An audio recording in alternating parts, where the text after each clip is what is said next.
നമസ്കാരം, സ്വാഗതം സ്പെഷ്യൽ എഡിഷനിലേക്ക്. പുതിയ സർക്കാരിൻ്റെ നയപ്രഖ്യാപന പ്രസംഗത്തിൻ്റെ ദിവസമായിരുന്നു ഇന്ന്. വിവിധ സാമൂഹിക മേഖലകളിൽ കേരളത്തെ വികസിപ്പിക്കുന്നതിനെക്കുറിച്ചുള്ള സ്വപ്നങ്ങളും പ്രതീക്ഷകളും പങ്കുവയ്ക്കുകയാണ് നയപ്രഖ്യാപനം. അതേസമയം കേന്ദ്ര സർക്കാരുമായി ഏതെങ്കിലും നിലയ്ക്കുള്ള ഒരു ഉടക്കിൻ്റെ സൂചന ആ നയപ്രഖ്യാപനത്തിലില്ല. കേന്ദ്ര വിമർശനം എന്തേ ഇല്ലാത്തത് എന്ന ചോദ്യം ചോദിക്കുന്നുണ്ട് വിമർശകർ. പക്ഷേ ഒരു സർക്കാരിൻ്റെ ആദ്യത്തെ നയപ്രഖ്യാപനത്തിൽ കേന്ദ്ര വിമർശനത്തിലേക്ക് ഊന്നേണ്ടതില്ല എന്ന് വിശദീകരിക്കാൻ സർക്കാരിന് കഴിയും. ഇതിനു മുൻപുള്ള സർക്കാരുകളും തുടക്കത്തിലെ നയപ്രഖ്യാപനത്തിൽ അങ്ങനെ ചെയ്തിരുന്നില്ല, ലെഫ്റ്റ് ഗവൺമെൻറ് പോലും. അതിനപ്പുറം നയപ്രഖ്യാപനത്തിലെ ഒരു നയരാഹിത്യ പ്രശ്നമുണ്ട് എന്ന് വിമർശിക്കുന്നു ഇന്നിപ്പോൾ പിണറായി വിജയൻ. അങ്ങനെയെങ്കിൽ ലെഫ്റ്റ് കാണുന്ന നയരാഹിത്യം എന്താണ്? വി ഡി സതീശൻ പറഞ്ഞ മറുപടി, ഇത് പുതിയ സർക്കാരാണ്, പുതിയ വിഷനാണ്, പുതിയ നയമാണ്, അതിൽ നിങ്ങളുടെ സർക്കാരിൻ്റെ സംഗതികളെ എടുത്തതിൻ്റെ തുടർച്ച ആഘോഷിക്കേണ്ട കാര്യമില്ലല്ലോ എന്നാണ്. ശരി. രണ്ടാമത്തെ കാര്യം, ഇന്നിപ്പോൾ വി ഡി സതീശൻ ഒരു വാർത്താ സമ്മേളനം നടത്തി ഇപ്പോൾ സംഭവിച്ചുകൊണ്ടിരിക്കുന്ന കാര്യങ്ങൾക്ക് അദ്ദേഹത്തിൻ്റെ പ്രതികരണം നൽകുന്നതും നാം കണ്ടു. അപ്പോൾ അതിൽ മുൻ മുഖ്യമന്ത്രി പിണറായി വിജയൻ്റെ മകളുടെ വീട്ടിൽ അല്ലെങ്കിൽ മകളെ അന്വേഷിച്ച് ED വന്നതുമായി ബന്ധപ്പെട്ടുണ്ടായ സംഭവ വികാസങ്ങളിൽ സംസ്ഥാന സർക്കാരിന് പ്രത്യേകിച്ചൊന്നും ചെയ്യാനില്ല എന്നാണ് അദ്ദേഹം വിശദീകരിച്ചത്. അതായത് അത് ഓൾറെഡി ഉള്ള ഒരു കേസാണ്, അന്വേഷിക്കാൻ ഹൈക്കോടതിയുടെ പെർമിഷനുണ്ട്, ഒരു കേന്ദ്ര ഏജൻസി വരുന്നു, വീണ വിജയൻ താമസിക്കുന്ന വീട്ടിൽ പരിശോധന നടത്തുന്നു, അതിന് ഞങ്ങൾ എന്തു പറയാനാണ് എന്നാണ് അദ്ദേഹം ചോദിക്കുന്നത്. അതേസമയം ED നോൺ BJP ലീഡേഴ്സിനെയും പാർട്ടികളെയും വേട്ടയാടുന്നതിനെക്കുറിച്ചുള്ള പൊളിറ്റിക്കൽ പൊസിഷൻ അദ്ദേഹം ഇന്ന് പറഞ്ഞില്ല. പറയാൻ തക്കവണ്ണം ഒരു സമ്മർദ്ദം അദ്ദേഹത്തിന് മുമ്പിൽ ഉണ്ടായി വന്നതായും കണ്ടില്ല. അദ്ദേഹം വളരെ കൂളായ വാർത്താ സമ്മേളനം അവസാനിപ്പിച്ച് പോവുകയും ചെയ്തു. അപ്പോൾ ഈ പുതിയ സംഭവ വികാസങ്ങളുടെ പശ്ചാത്തലത്തിൽ സർക്കാരിൻ്റെ സമീപനത്തെ, മുഖ്യമന്ത്രിയുടെ പ്രതികരണത്തെ എങ്ങനെ വിലയിരുത്താം എന്നത് സംസാരിക്കുകയാണ് സ്പെഷ്യൽ എഡിഷൻ. എന്നോടൊപ്പം ഈ ചർച്ചയിലൂടെ CM വിജിൻ MLA, ഒപ്പം CM രോഹിത് കോൺഗ്രസിൽ നിന്ന്, ശ്രീ ജോർജ് പൊടിപ്പാറ മുതിർന്ന മാധ്യമ പ്രവർത്തകൻ എന്നിവരാണ്. ആദ്യം ശ്രീ വിജിൻ, ഞാനും ചോദിക്കട്ടെ, ഇന്നിപ്പോൾ മുഖ്യമന്ത്രി വാർത്താ സമ്മേളനം നടത്തി ഏറ്റവും അവസാനത്തെ ED റെയ്ഡിലടക്കമുള്ള നിലപാട് വ്യക്തമാക്കിയല്ലോ. അതായത് അതൊരു സാങ്കേതികത്വത്തിൻ്റെ പേരിൽ മാത്രമേ ഞങ്ങൾ കാണുന്നുള്ളൂ, അത് നടക്കട്ടെ എന്ന നിലപാട് അദ്ദേഹം സ്വീകരിക്കുകയാണ്. അപ്പോൾ ഇന്നത്തെ മറുപടി തൃപ്തികരമാണോ?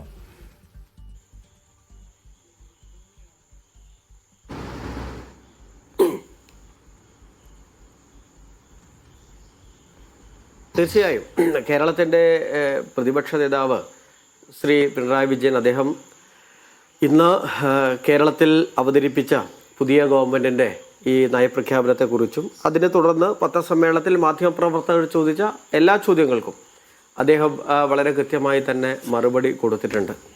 അതിൽ നമ്മുടെ നയപ്രഖ്യാപന പ്രസംഗത്തെ അദ്ദേഹം മുന്നോട്ട് വെച്ച നിലപാട് അത് മാധ്യമങ്ങളെല്ലാം കൃത്യമായി തന്നെ പങ്കുവച്ചിട്ടുണ്ട്. അതിൽ ഞാൻ ഈ ചർച്ചയിൽ ഈ നയപ്രഖ്യാപനവുമായി ബന്ധപ്പെട്ട് ഉൾപ്പെടെ നമ്മൾ ഈ ചർച്ച ചെയ്യുമ്പോൾ അദ്ദേഹം പറഞ്ഞ ഒരു പോയിന്റിനെ തന്നെ ചേർത്ത് നിർത്തിയിട്ടാണ് ഞാൻ ഈ ചർച്ചയിൽ പങ്കെടുക്കുന്നത്. അതായത് പുതിയ സർക്കാരിൻ്റെ ആരംഭഘട്ടമാണ്. ആരംഭഘട്ടം എന്ന രീതിയിൽ നിശ്ചിതമായ ഒരു വിമർശനത്തിന് മുതിരുന്നില്ല. ആദ്യഘട്ടങ്ങളിൽ ആ സർക്കാരിൻ്റെ പ്രവർത്തനത്തെ നിരീക്ഷിക്കുക മാത്രമാണ്. എങ്കിലും ആ നിരീക്ഷണത്തിലും നേരത്തെ ബഹുമാനപ്പെട്ട പ്രതിപക്ഷ നേതാവ് പത്രസമ്മേളനം വിളിച്ച് സൂചിപ്പിച്ചതുപോലെ ഇന്നിവിടെ സർക്കാർ അവതരിപ്പിച്ച നയപ്രഖ്യാപനം അത് വ്യക്തമായ നയവും നിലപാടുമില്ലാത്ത ഒരു സർക്കാരാണ് എന്ന നിലയിലാണ് നമുക്ക് ഈ 55 പേജിൽ ബഹുമാനപ്പെട്ട ഗവർണർ അവതരിപ്പിച്ച് ഞങ്ങൾക്ക് പ്രിൻ്റ് ചെയ്തു എന്ന ആ നയപ്രഖ്യാപനം വായിക്കുമ്പോൾ നമുക്ക് മനസ്സിലാകുന്നത്. അതിൽ ഈ നയപ്രഖ്യാപന പ്രസംഗത്തിൽ ഒരു സർക്കാർ ആ സർക്കാരിൻ്റെ നയം വളരെ വ്യക്തവും ശക്തവുമായി അവതരിപ്പിക്കുമ്പോൾ, നയമാണ് അവതരിപ്പിക്കുന്നത്, ആ നയത്തിൽ പ്രത്യേകിച്ച് UDF കോൺഗ്രസ് നേതൃത്വം കൊടുക്കുന്ന ഒരു സർക്കാർ, ആ സർക്കാരിൻ്റെ നയം മുന്നോട്ട് വെക്കുമ്പോൾ എവിടെയും അതിൽ BJPയുടെയോ കേന്ദ്ര ഗവൺമെൻറ്റിൻ്റെയോ വാക്കുകൊണ്ട് പോലും വിമർശിച്ചിട്ടില്ല എന്നത് വളരെ ഗൗരവമായി തന്നെ കാണുകയാണ്. അതോടൊപ്പം തന്നെ BJPയുടെയും കേന്ദ്ര ഗവൺമെൻറ്റും തുടരുന്ന തെറ്റായ സാമ്പത്തിക നയങ്ങളുണ്ട്. നമ്മൾ പലപ്പോഴായി ചർച്ച ചെയ്തതാണ്. കഴിഞ്ഞ 10 വർഷക്കാലം കേരളത്തിൽ ഇടതുപക്ഷ ജനാധിപത്യ മുന്നണി സർക്കാരിനെ കേന്ദ്രം കടുത്ത സാമ്പത്തിക പ്രതിസന്ധിയിലൂടെ കടത്തിക്കൊണ്ടുപോകാൻ അവർ ഉപയോഗിച്ചത് അവരുടെ ഈ നയങ്ങളാണ്. അതോടൊപ്പം തന്നെ സംസ്ഥാനങ്ങളെ ഞെരുക്കുന്ന നയങ്ങളുണ്ട്. ആ നയങ്ങളോട് ഒരു വിയോജിപ്പ് പോലും ഈ നയത്തിൽ, കേന്ദ്രത്തിൻ്റെ ഈ നയത്തോടുള്ള ഒരു വിയോജിപ്പും കേരളത്തിലെ UDF ഗവൺമെൻറ്റിൻ്റെ ആദ്യ പ്രഖ്യാപനത്തിൽ ഉണ്ടായില്ല എന്നതും വളരെ ഗൗരവമാണ്. അതോടൊപ്പം സാമ്പത്തിക ഫെഡറലിസത്തെ കേന്ദ്ര സർക്കാരിനുമായി ബന്ധപ്പെട്ട വിമർശനം ഉണ്ടായില്ല എന്ന് പറഞ്ഞാൽ ലോജിക്കലി ആലോചിച്ചുകൂടെ? അവരിപ്പോൾ തുടങ്ങിയിട്ടല്ലേ ഉള്ളൂ. കേന്ദ്ര സർക്കാരുമായി അത്തരം ഫിനാൻഷ്യൽ എൻഗേജ്മെന്റ്സ് ഒന്നും അവർ നടത്തിയിട്ടില്ല. അപ്പോൾ അവർക്ക് അങ്ങനത്തെ എക്സ്പീരിയൻസും ഇല്ല. ആ എക്സ്പീരിയൻസ് വരുന്ന ഘട്ടത്തിൽ അതുമായി ബന്ധപ്പെട്ട വിയോജിപ്പ് രേഖപ്പെടുത്തി പോവുക എന്നുള്ളതല്ലേ ചെയ്യേണ്ടത്. അവരിപ്പോൾ ഒരു ബെറ്റർ സ്റ്റാർട്ട് ആഗ്രഹിക്കുന്നു. അതിനുവേണ്ടി കേന്ദ്ര സർക്കാരിലെ ഉന്നതരുമായി കൂടിക്കാഴ്ചയും നടത്തിയിരിക്കുന്നു. അപ്പോൾ അത് ബെറ്ററായിട്ടാണോ സ്റ്റാർട്ട് ചെയ്യുക പോവുക എന്നറിയുന്നതിന് മുൻപ് തന്നെ ഇല്ല നിങ്ങൾ മൊത്തം കുഴപ്പമാണ് എന്ന് പറഞ്ഞു തുടങ്ങേണ്ടതുണ്ടോ? എന്ന് മാത്രമല്ല, കഴിഞ്ഞ സർക്കാരിൻ്റെ കാലത്ത് പ്രതിപക്ഷമായിരിക്കുമ്പോൾ കേന്ദ്രത്തിൻ്റെ വിവേചനം മാത്രമല്ല കാരണം, ഈ സർക്കാരിൻ്റെ ധൂർത്തും മിസ്മാനേജ്മെൻറ്റും ഇവിടുത്തെ ദാരിദ്ര്യത്തിന് കാരണമാണെന്ന് പൊസിഷൻ എടുത്തവരാണ് അവർ. അവരിപ്പോൾ സർക്കാരിലേക്ക് മാറിയ ഉടനെ കേന്ദ്ര സർക്കാരിൻ്റെ വിവേചനമാണ് മൊത്തം പ്രശ്നം എന്ന് പറയാനും പറ്റുമോ? സോ തുടക്കത്തിൽ അത് പറയാതിരിക്കുന്നത് ഒരു മഹാപരാധം എന്ന നിലയ്ക്ക് മാർക്ക് ചെയ്യാൻ പറ്റുന്ന കാര്യമാണോ വിജിൻ? അല്ല, അതിൽ ശ്രീ നിഷാദ്, അത് വളരെ സിമ്പിളായ ഒരു ലോജിക്ക് മാത്രമേ ഉള്ളൂ. കോൺഗ്രസും അതോടൊപ്പം തന്നെ മുസ്ലിം ലീഗും നേതൃത്വം കൊടുക്കുന്ന UDF ഗവൺമെൻറ്റിൻ്റെ നയപ്രഖ്യാപനമാണ് ഇത്. BJPയുടെ NDA മുന്നണിയുടെ നയപ്രഖ്യാപനമല്ല. അങ്ങനെയാണെങ്കിൽ ഞങ്ങൾ ഈ ആവശ്യം ഉന്നയിക്കുമായിരുന്നില്ല. ഇതൊരു ഗവൺമെൻറ്റിൻ്റെ നയമാണ്. ഒറ്റ ഭാഗം ഞാൻ ചോദിച്ചുള്ളൂ. കേന്ദ്രം തുടരുന്ന സംസ്ഥാനങ്ങളെ, കേരളം മാത്രമല്ല കോൺഗ്രസ് ഭരിക്കുന്ന മറ്റ് സംസ്ഥാനങ്ങളോട് കേന്ദ്രം കാണിച്ചിട്ടുള്ള നിലപാടുകളുണ്ട്. ആ നിലപാടുകൾ എന്നുള്ള കോൺഗ്രസ് നന്നായിട്ട് അറിയാം. ഇവിടുത്തെ പ്രതിപക്ഷമായിരുന്ന കാലത്ത് UDF അത് കേരളത്തിൽ ഇടതുപക്ഷ ജനാധിപത്യ മുന്നണി ഭരിക്കുമ്പോൾ കേരളത്തിൽ ഒന്നും കിട്ടേണ്ട, അത് സന്തോഷമാണ് എന്ന നിലയിലാണ് ഇടപെട്ടത്. പക്ഷെ കേരളം ഈ ആവശ്യം മുന്നോട്ട് നോക്കുമ്പോൾ കർണാടക മുന്നോട്ട് വെച്ചിട്ടുണ്ട്, കോൺഗ്രസ് ഭരിക്കുന്ന മറ്റ് സംസ്ഥാനങ്ങൾ മുന്നോട്ട് വെച്ചിട്ടുണ്ട്. അതായത് കോൺഗ്രസ് ഭരിക്കുന്ന സംസ്ഥാനങ്ങളോടുൾപ്പെടെ ഈ നിലയിലുള്ള സമീപനം സ്വീകരിച്ച കേന്ദ്ര സർക്കാർ, കേന്ദ്ര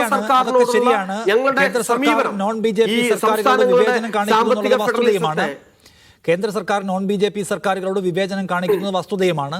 ഒരു രാഷ്ട്രീയ പാർട്ടിയായിട്ട് പുറത്തു നിൽക്കുമ്പോൾ അവർക്ക് ആ വിമർശനം ആഞ്ഞുന്നയിക്കുകയും ചെയ്യാം. പക്ഷേ ഇന്നതൊരു സർക്കാർ രൂപമായിട്ട് മാറിയിട്ടുണ്ട്. VD സതീശനും മറ്റും ആ സർക്കാരിൻ്റെ ഭാഗമാണ്. അവർ കേന്ദ്ര സർക്കാരുമായി സഹകരണത്തിൻ്റെ പാത ആഗ്രഹിക്കുന്നുവെന്ന് ഇതിൽ എഴുതി വയ്ക്കുകയും ചെയ്തിട്ടുണ്ട്. അതിൻ്റെ ഭാഗമായിട്ട് അദ്ദേഹം പ്രധാനമന്ത്രിയെയും വേറൊരു അമിത്ഷായും ഒക്കെ പോയി കാണുകയും ചെയ്തല്ലോ. സോ അവരൊരു ബെറ്റർ സ്റ്റാർട്ട് ആഗ്രഹിക്കുന്നു.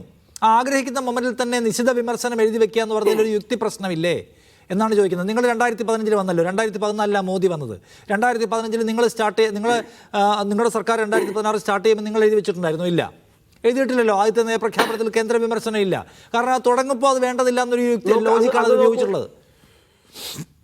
അല്ല, അന്ന് മോദി ഗവൺമെന്റ് അന്ന് അത് ക്രോസ് ചെക്ക് ചെയ്യേണ്ടി വരും. ഞാൻ ക്രോസ് ചെക്ക് ചെയ്തിട്ടില്ല. ആകെയോട് അത് പറഞ്ഞിട്ട് തന്നെ ഞാൻ അതിനെക്കുറിച്ച് ഡിബേറ്റ് ചെയ്യാം.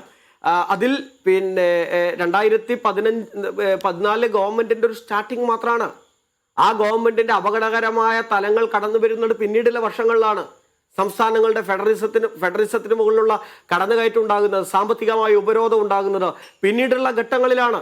ആ ഘട്ടങ്ങൾ BJP ഗവൺമെന്റ് മോദി സർക്കാർ ആരംഭിച്ചപ്പോൾ തന്നെ കേരളത്തിൽ ഇടതുപക്ഷ ജനാധിപത്യ മുന്നണി ഗവൺമെന്റ് അവതരിപ്പിച്ച ബജറ്റുകളെല്ലാം ശക്തമായി വിമർശിച്ചുകൊണ്ട് തന്നെ മുന്നോട്ട് പോയിട്ടുണ്ട്. അത് ആരംഭിച്ച ഘട്ടം മുതൽ അതിനെ വിമർശിച്ചിട്ടുണ്ട്. ഞാൻ ഒരു ഭാഗം കൂടി, അങ്ങ് പറഞ്ഞ ഒരു ഭാഗം ഞാൻ തുടക്കത്തിൽ ചർച്ചയിൽ പറഞ്ഞതുപോലെ, പ്രതിപക്ഷ നേതാവ് ഇന്ന് പത്രസമ്മേളനത്തിൽ ആവർത്തിച്ച് പറഞ്ഞതുപോലെ തുടക്കമാണ്, നിശ്ചിതമായ വിമർശനത്തിലേക്കല്ല. എങ്കിൽ പോലും ഞാൻ ഒറ്റ ഭാഗമേ ചോദിക്കുന്നുള്ളൂ. എവിടെയെങ്കിലും ഒരു സെന്റൻസിൽ ആ ഫെഡറലിസത്തെ തകർക്കുന്നതിനോ ഈ സാമ്പത്തിക നയങ്ങളെക്കുറിച്ചോ തുടരുന്നുണ്ട്, ആ സർക്കാരിന്റെ നയം അതാണ് എന്നെങ്കിലും ഒരു വരിയിലെങ്കിലും രേഖപ്പെടുത്താമായിരുന്നു എന്നുള്ളതാണ്. ഇവിടെയാണ് സംശയം. അങ്ങിപ്പോ ചോദിച്ചല്ലോ പ്രധാനമന്ത്രി, ഞാൻ ഒറ്റ ഭാഗം കൂടി സൂചിപ്പിക്കുകയാണ്. നേരത്തെ കേരളത്തിന്റെ മുഖ്യമന്ത്രി, ഞങ്ങൾക്കറിയാം, ഇപ്പോൾ അത് ശ്രീ VD സതീശനായിക്കോട്ടെ, ശ്രീ പിണറായി വിജയൻ ആയിക്കോട്ടെ, കേരളത്തിന്റെ മുഖ്യമന്ത്രി ആരാണോ അവർക്ക് ചില ആവശ്യങ്ങൾ ഉന്നയിച്ചുകൊണ്ട് കേന്ദ്രത്തിനെ സമീപിക്കാം. പ്രധാനമന്ത്രിയെ കാണേണ്ടി വരും, കേന്ദ്രമന്ത്രിമാരെ കാണേണ്ടി വരും. അത് തീർച്ചയായും ഒരു ജനാധിപത്യ സംവിധാനത്തിന്റെ ഏറ്റവും മഹത്തായ ഭാഗം കൂടിയാണ്. പക്ഷെ കഴിഞ്ഞ കാലങ്ങളിൽ കേരളത്തിന്റെ മുഖ്യമന്ത്രിയായിരുന്ന പിണറായി വിജയൻ ഇത്തരത്തിലുള്ള ഒഫീഷ്യൽ മീറ്റിങ്ങുകൾ പ്രധാനമന്ത്രിയുമായും കേന്ദ്രമന്ത്രിമാരായും നടത്തിയപ്പോൾ ഇവിടുത്തെ പ്രതിപക്ഷത്തിന്റെ തന്നെ മൗനസമ്മതത്തോടുകൂടി ഇവിടുത്തെ കോൺഗ്രസും UDFന്റെ പ്രവർത്തകരും സോഷ്യൽ മീഡിയ ഹാൻഡിലുകളെ ഉൾപ്പെടെ ഉപയോഗപ്പെടുത്തിക്കൊണ്ടും പരസ്യമായും അതോടൊപ്പം തന്നെ പരോക്ഷമായും ഒക്കെ അവർ പറഞ്ഞുകൊണ്ടിരുന്ന എന്തായിരുന്നു? ഡീൽ എന്നാണ്. ആര്? പ്രധാനമന്ത്രിയെ കാണാൻ പോയ ഡീൽ. ഒരു ഘട്ടത്തിൽ കേരളത്തിന്റെ മുഖ്യമന്ത്രിയായ ശ്രീ പിണറായി വിജയന് തന്നെ കേരള നിയമസഭയിൽ പറയേണ്ടി വന്നു, എന്തിനാണ് പ്രധാനമന്ത്രിയെ കാണാൻ വേണ്ടി പോയത്? പ്രധാനമന്ത്രിയെ കണ്ടതുപോലും വളരെ മോശമായി കേരള നിയമസഭയിൽ പോലും അവതരിപ്പിക്കപ്പെട്ട ഒരു പ്രതിപക്ഷമാണ് ഇന്ന് ഭരണപക്ഷത്തിരിക്കുന്നത്.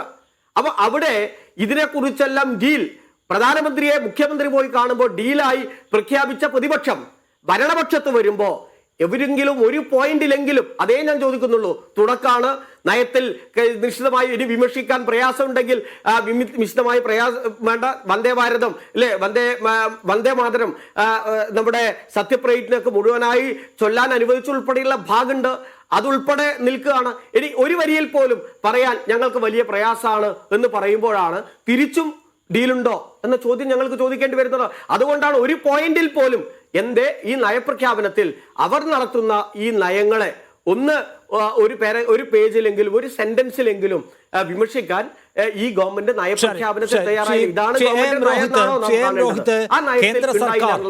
കേന്ദ്ര സർക്കാർ BJP ഇതര സർക്കാരുകളോട് വിവേചനം കാണിക്കുന്നു എന്നത് ഈ രാജ്യത്തെ ഒരു നിലനിൽക്കുന്ന യാഥാർത്ഥ്യമാണ്.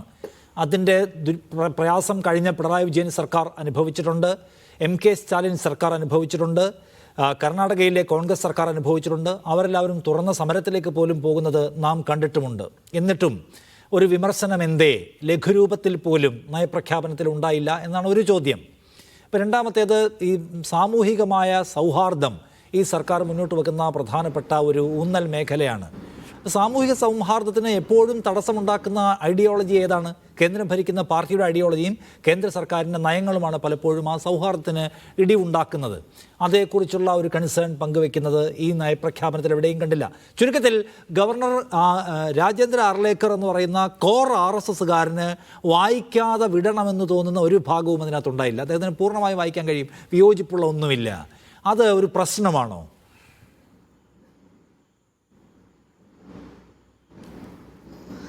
അല്ല, ഇന്ന് നിയമസഭയിൽ അവതരിപ്പിക്കപ്പെട്ട സർക്കാരിൻ്റെ നയപ്രഖ്യാപനം തീർച്ചയായും ഞങ്ങളൊക്കെ വലിയ പ്രതീക്ഷയോടുകൂടിയാണ് നോക്കിക്കാണുന്നത്. കേരളത്തിലെ ബഹുഭൂരിപക്ഷം വരുന്ന കേരളീയ പൊതുസമൂഹം UDFിലും പ്രത്യേകിച്ച് സർക്കാരിലും അർപ്പിച്ചിരിക്കുന്ന വിശ്വാസം ഉയർത്തിപ്പിടിച്ചുകൊണ്ടിട്ടുള്ള ഒരു നയപ്രഖ്യാപനമാണ് ഇന്ന് ഗവർണർ സർക്കാരിന് വേണ്ടി നടത്തിയിട്ടുള്ളത്. തീർച്ചയായിട്ടും ഈ നയപ്രഖ്യാപനം നിങ്ങൾ പരിശോധിച്ച് നോക്കിയാൽ, ഇതിൻ്റെ 54ഓളം വരുന്ന പേജുകൾ നിങ്ങൾ പരിശോധിച്ച് നോക്കിയാൽ പൂർണ്ണമായും ജനങ്ങളെ, രാജ്യത്തിൻ്റെ അല്ലെങ്കിൽ സംസ്ഥാനത്തെ മുഴുവൻ ജനവിഭാഗങ്ങളെയും ചേർത്ത് പിടിക്കുന്ന ഒരു സർക്കാരായിരിക്കുമെന്ന് ഈ നയത്തിൽ വളരെ കൃത്യമായിട്ട് പറയുന്നുണ്ട്. ഇതിൽ നയത്തിൽ തന്നെ കൃത്യമായി പറയുന്നത് ഭരണ നിർവഹണം എന്ന് പറയുന്നത് ജനകേന്ദ്രീകൃതമായിരിക്കണം, അഴിമതിരഹിതമായിരിക്കണം, സുതാര്യമായിരിക്കണം എന്നുള്ള കൃത്യമായ നയമാണ് സർക്കാർ മുന്നോട്ട് വയ്ക്കുന്നത്. ജനാധിപത്യത്തിൽ അടിസ്ഥിതമായി, മതനിരപേക്ഷതയിൽ അടിസ്ഥിതമായി, സാമൂഹ്യ സൗഹാർദ്ദം നിലനിർത്തിക്കൊണ്ട് എല്ലാ വിഭാഗം ജനങ്ങളെയും ചേർത്ത് പിടിക്കുന്ന ഒരു നയമായിരിക്കും കേരളത്തിൽ നടപ്പിലാക്കാൻ പോകുന്നതെന്ന് വളരെ കൃത്യമായിട്ട് ഇവിടെ സൂചിപ്പിച്ചിരിക്കുകയാണ്.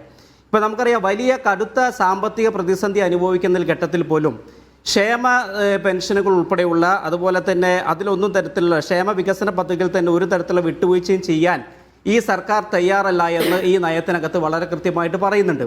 ഇപ്പോൾ എനിക്ക് മുമ്പേ ഇവിടെ സംസാരിച്ച CPMൻ്റെ നേതാവും അതുപോലെ തന്നെ ഈ നയപ്രഖ്യാപന സമയത്ത് ആ സഭയിൽ പങ്കെടുത്ത MLA ആയ വിജിൻ കുറച്ച് കാര്യങ്ങൾ ഇവിടെ സൂചിപ്പിക്കുകയുണ്ടായി. അദ്ദേഹം പറയുന്നത് ഈ കേന്ദ്രത്തെ വിമർശിച്ചിട്ടില്ല, കേന്ദ്രത്തിനെതിരെ ഒരു വാക്കുകൊണ്ടും ഈ സർക്കാർ ആ നയത്തിനെതിരെ അല്ലെങ്കിൽ സാമ്പത്തിക ഞെരുക്കം നടത്തുന്ന ഗവൺമെൻറ്റിനെ വിമർശിച്ചില്ലാണ്. അദ്ദേഹം 54 പേജ് വായിച്ചു എന്നാണ് പറയുന്നത്. 54 പേജ് അദ്ദേഹം വായിച്ചിട്ടുണ്ടെങ്കിൽ ആ നയപ്രഖ്യാപനത്തിൻ്റെ പേജിൽ 18ാമത്തെ പോയിന്റും 19ാമത്തെ പോയിന്റിനും വളരെ കൃത്യമായി ഈ സർക്കാരിൻ്റെ കേന്ദ്ര ഗവൺമെൻറ്റുമായി ബന്ധപ്പെട്ട് അതിൻ്റെ നയം വളരെ കൃത്യമായി പറയുന്നുണ്ട്. ഞാൻ ഒരു മിനിറ്റ് ഞാൻ എടുക്കുകയാണ്. ഇന്ത്യൻ ഫെഡറലിസത്തിൻ്റെ ചട്ടക്കൂടിനുള്ളിലെ കേരളത്തിൻ്റെ അവകാശങ്ങൾ ഭാരതത്തിൻ്റെ ഭരണഘടനയുടെ നെടുംതൂണിന്മേൽ സംരക്ഷിക്കപ്പെടേണ്ടതാണ്. കേന്ദ്ര സർക്കാരിൽ നിന്നും അവകാശപ്പെട്ട സാമ്പത്തിക വിഹിതവും ന്യായവും നീതിയുക്തവുമായ പരിഗണനയും ഉറപ്പാക്കുന്നതിനുള്ള ശ്രമങ്ങൾ എൻ്റെ സർക്കാർ ശക്തിപ്പെടുത്തും. 18ാമത്തെ പോയിന്റാണ്. 19ാമത്തെ പോയിന്റിൽ പറയുന്നു, കേരളത്തിൻ്റെ ഭരണഘടനാപരവും സാമ്പത്തികപരമായ അവകാശങ്ങൾ ദൃഢമായി സംരക്ഷിക്കുന്നതോടൊപ്പം തന്നെ സഹകരണ ഫെഡറലിസത്തിലും കേന്ദ്ര സർക്കാരുമായുള്ള ക്രിയാത്മകമായ ഇടപെടലുകളും എൻ്റെ സർക്കാർ ഉറച്ചു വിശ്വസിക്കുന്നു. ഇതൊരു തുടക്കമായിട്ടുള്ള ഗവൺമെൻറ്റാണ്. 1ാമത്തെ നയപ്രഖ്യാപനത്തിലേക്കാണ് കടന്നിട്ടുള്ളത്. ആ സർക്കാർ ആദ്യം തന്നെ പോയി കേന്ദ്ര ഗവൺമെൻറ്റുമായി യുദ്ധം ചെയ്യണമെന്ന് പറയുന്നത് ഒരു യുക്തിസഹമായിട്ടുള്ള പോയിന്റാണെന്ന് പറയാൻ പറ്റില്ല. ഗവൺമെൻറ് തുടങ്ങിയിട്ടുള്ളൂ. എന്താണ് കേന്ദ്ര ഗവൺമെൻറ്റിന് സംസ്ഥാന ഗവൺമെൻറ്റിനോടുള്ള നയം? അത് പരിശോധിച്ച ശേഷമല്ലേ ഒരു വിമർശനം ഉന്നയിക്കാൻ പറ്റുള്ളൂ. ആദ്യം തന്നെ വിമർശനം ഉന്നയിച്ചുകൊണ്ട് കേന്ദ്ര സർക്കാർ ഇന്നതാണ്, തെറ്റാണ്, സംസ്ഥാന ഗവൺമെൻറ്റിനോട് അവരുടെ നയം ഇന്നതാണെന്ന് ആദ്യഘട്ടത്തിൽ തന്നെ പറയാൻ പറ്റുമോ? കഴിഞ്ഞ 10 വർഷക്കാലം കേരളത്തിൽ അധികാരമിരുന്ന പിണറായി വിജയൻ്റെ ഗവൺമെൻറ് അമിത്ഷാ എന്നോ നരേന്ദ്രമോദിയോ ഒന്നോ വിമർശിക്കാത്ത ആളുകളാണ് ഇപ്പോൾ കേന്ദ്ര ഗവൺമെൻറ്റിനെ UDFിൻ്റെ സർക്കാർ വിമർശിച്ചിട്ടില്ല എന്ന് പറയുന്നത്. എത്ര അപഹാസ്യമായിട്ടുള്ള വാദമാണ്! അപ്പൊ ആ തരത്തിൽ ഇപ്പൊ നമുക്കറിയാമല്ലോ ഈ നയപ്രഖ്യാപനത്തിൽ പിണറായി വിജയൻ സർക്കാരിന്റെ കാലത്ത് നയപ്രഖ്യാപന പ്രസംഗങ്ങളിൽ കേന്ദ്രവിരുദ്ധ വിമർശനങ്ങൾ ഉണ്ടായിരുന്നു. ആരിഫ് മുഹമ്മദ് ഖാനുമായിട്ടുള്ള ഉടക്ക് മറന്നുപോയോ? അല്ല, അങ്ങനെയല്ലല്ലോ. ഞാൻ അതാ സൂചിപ്പിച്ചത്. 2026 10 വർഷത്തിന് ശേഷം ഒരു ഗവൺമെന്റിന്റെ തുടക്കമാണ്. ആ തുടക്കത്തിനകത്ത് ഒരു നയപ്രഖ്യാപനം നടത്തുമ്പോൾ ഇന്നേ വരെ അനുഭവമില്ലാത്ത കാര്യങ്ങളെക്കുറിച്ച് എഴുതി വെക്കണമെന്ന് പറഞ്ഞാൽ അത് അംഗീകരിക്കാൻ പറ്റുമോ? കേന്ദ്ര ഗവൺമെന്റിൽ നിന്ന് മോശമായിട്ടുള്ള ഭരണഘടനാ വിരുദ്ധമായിട്ടുള്ള കാര്യങ്ങൾ സംസ്ഥാന ഗവൺമെന്റിന് മേലുണ്ടായാൽ, അല്ലെങ്കിൽ സാമ്പത്തികപരമായിട്ടുള്ള ഞെരുക്കങ്ങൾ ഉണ്ടായാൽ, സാമ്പത്തികപരമായിട്ട് ഒറ്റപ്പെടുത്തുന്നുണ്ടെങ്കിൽ, ബുദ്ധിമുട്ടിക്കുന്നുണ്ടെങ്കിൽ, അപ്പോഴാണല്ലോ ഒരു ഗവൺമെന്റ് എതിർക്കപ്പെടേണ്ടത്, അല്ലെങ്കിൽ അപ്പോഴാണല്ലോ അതുമായി ബന്ധപ്പെട്ട അഭിപ്രായം പറയേണ്ടത്. ഇത് ആദ്യത്തെ നയപ്രഖ്യാപന ദിവസത്തിൽ തന്നെ കേന്ദ്ര ഗവൺമെന്റുമായി യുദ്ധം പ്രഖ്യാപിക്കണം, നരേന്ദ്രമോദിക്കെതിരെ സംസാരിക്കണം, അമിത്ഷായ്ക്കെതിരെ സംസാരിക്കണം. സംസാരിക്കേണ്ട ഘട്ടത്തിലൊക്കെ ഞങ്ങൾ സംസാരിച്ചിട്ടുണ്ട്. വളരെ കൃത്യമായി നരേന്ദ്രമോദിയുടെയും കേന്ദ്ര ഗവൺമെന്റിന്റെയും തെറ്റായ നയങ്ങളെ വിമർശിച്ചുകൊണ്ട് തന്നെയാണ് ഈ മുന്നണിയും ഈ ഗവൺമെന്റ് അധികാരത്തിലേക്ക് വന്നത്. അതുകൊണ്ട് വിജിന് ആ കാര്യത്തിലൊന്നും ഒരു തരത്തിലുള്ള ആശങ്കയും വേണ്ട. വളരെ കൃത്യമായിട്ടുള്ള സെക്യുലർ നിലപാട് കേരളത്തിൽ ഉയർത്തിപ്പിടിച്ചത് കൊണ്ട് തന്നെയാണ് ഈ ഒരു വലിയ ജനവിധി ഞങ്ങൾക്ക് നൽകിയിട്ടുള്ളത്. പിന്നെ ഇവിടെ വന്ദേ ഭാരതത്തെക്കുറിച്ചൊക്കെ ഇവിടെ സംസാരിക്കുകയുണ്ടായി, മാതൃത്വത്തെക്കുറിച്ച് ഇവിടെ സംസാരിക്കുകയുണ്ടായി. അത് കൃത്യമായിട്ട് ഇന്ന് കേരളത്തിൻ്റെ പ്രതിപക്ഷ നേതാവ് തന്നെ വന്ദേ ഭാരതവുമായി ബന്ധപ്പെട്ട് എന്താണ് ഇന്ന് സഭയ്ക്കകത്ത് ഉണ്ടായിട്ടുള്ളത്, ഏത് തരത്തിലുള്ള കാര്യമാണ് ഉണ്ടായതെന്ന് കേരളത്തിൻ്റെ പ്രതിപക്ഷ നേതാവ് ശ്രീ പിണറായി വിജയൻ തന്നെ പറഞ്ഞിട്ടുണ്ട്. അതിലൊന്നും തന്നെ തെറ്റായിട്ടുള്ള ഒരു കാര്യങ്ങളും ഇന്ന് നിയമസഭയ്ക്കകത്ത് സംഭവിച്ചിട്ടില്ല എന്നൊരു വസ്തുതയെ നമുക്ക് മുമ്പിൽ നിൽക്കുന്നുണ്ട്. ശരി, ഞാൻ പറയാം. ശ്രീ ജോർജ് പടിപ്പാറ, ഇന്നിപ്പോൾ ഈ സർക്കാരിൻ്റെ ഈ നയപ്രഖ്യാപന പ്രസംഗവുമായി ബന്ധപ്പെട്ട് പിണറായി വിജയൻ തന്നെ ഇവിടെ ലൈറ്റായിട്ട് വിമർശനമാണ് ഉന്നയിക്കുന്നത്. അദ്ദേഹം പറയുന്നത് ഒരു തുടക്ക സർക്കാർ നിലയ്ക്ക് ഇപ്പം വിജയനും പറഞ്ഞു കേൾക്കൂ, ഒരു സർക്കാരിൻ്റെ തുടക്കമാണ്, ആഞ്ഞുള്ള വിമർശനം വേണ്ട എന്നൊരു നിലപാട് സ്വീകരിച്ച മട്ടിലാണ് പിണറായി വിജയൻ ഇന്നിപ്പോൾ അതിനെ കാണുകയും ചെയ്തത്. അതുകൊണ്ട് അതേ ഒരു സമീപനമാണ് കേന്ദ്ര സർക്കാരിൻ്റെ കാര്യത്തിൽ UDF എടുക്കുന്നത്. നമ്മൾ തുടക്കമല്ലേ, ഇപ്പോഴേ കയറി അറ്റാക്ക് ചെയ്യേണ്ടെന്നൊരു മോഡ്. അപ്പോൾ അതിനിടയ്ക്ക് കേന്ദ്ര വിമർശനം വളരെ സ്ട്രോങ് ആയി വന്നില്ല എന്നത് ഉന്നയിക്കേണ്ട ഒരു ശരിയായ സന്ദർഭമാണോ ഇത്? തീർച്ചയായിട്ടും നിഷാദ് ആമുഖത്തിൽ പറഞ്ഞതുപോലെ തന്നെ ഇതൊരു തുടക്കമാണ്. ഒരു സർക്കാർ, അത് ഏത് പാർട്ടി ആവട്ടെ, അവർ അധികാരത്തിൽ വരുന്ന ഉടൻ തന്നെ നിങ്ങൾ ഇങ്ങനെ ആയിരിക്കും, കേന്ദ്ര സർക്കാർ ഇങ്ങനെയേ ആകൂ, അങ്ങനെ ആകാനേ പറ്റൂ എന്നുള്ള ഒരു മുൻവിധിയോടുകൂടി തുടക്കത്തിൽ തന്നെ ഒരു ഏറ്റുമുട്ടലിലേക്ക്, ഒരു സംഘർഷത്തിലേക്ക്, തുറന്ന വിമർശനത്തിലേക്കൊക്കെ പോകുന്നത് ഒരു ഫെഡറൽ സംവിധാനത്തിന് ചേർന്നൊരു പണിയാണെന്ന് തോന്നുന്നില്ല. അത് കടുത്ത വിമർശനമൊന്നും ഇന്നത്തെ നയപ്രഖ്യാപന പ്രസംഗത്തിൽ അല്ലെങ്കിൽ ഇല്ലാത്തത് അത്ര മോശപ്പെട്ടൊരു കാര്യമായിട്ട് ഞാൻ കാണുന്നില്ല. ഇപ്പോഴത്തെ ഒരവസ്ഥയിൽ മുഖ്യമന്ത്രി ഒരു എന്താ പറയുക കട്സി വിസിറ്റിന്റെ ഭാഗമായിട്ട് പ്രധാനമന്ത്രിയെ കണ്ടു, ധനകാര്യമന്ത്രിയെ കണ്ടു, അതുപോലെ തന്നെ ആഭ്യന്തരമന്ത്രിയെ കണ്ടു. ഇതൊക്കെ ഏത് സർക്കാരും ഏത് സംസ്ഥാന മുഖ്യമന്ത്രിമാരും എത്രയോ കാലമായിട്ട് ചെയ്തുകൊണ്ടിരിക്കുന്ന ഒരു കാര്യമാണ്. അതിപ്പോ ഒരു പ്രണയത്തിന് അല്ലെങ്കിൽ ആ സർക്കാരിനെ വല്ലാതെ അങ്ങ് ഇഷ്ടപ്പെടുന്നുണ്ടോ, പ്രധാനമന്ത്രി നരേന്ദ്രമോദിയോടുള്ള ആരാധന കൊണ്ടോ, അമിത്ഷായോടുള്ള ആ ഒരു വല്ലാത്ത ഒരു തരം എന്താ പറയാ ക്രൈസ് കൊണ്ടൊന്നും അല്ല, അദ്ദേഹത്തിന്റെ ശക്തിയിലുള്ള ഒരു ഇതുകൊണ്ടൊന്നും അല്ല, ഭ്രമം കൊണ്ടൊന്നും അല്ല.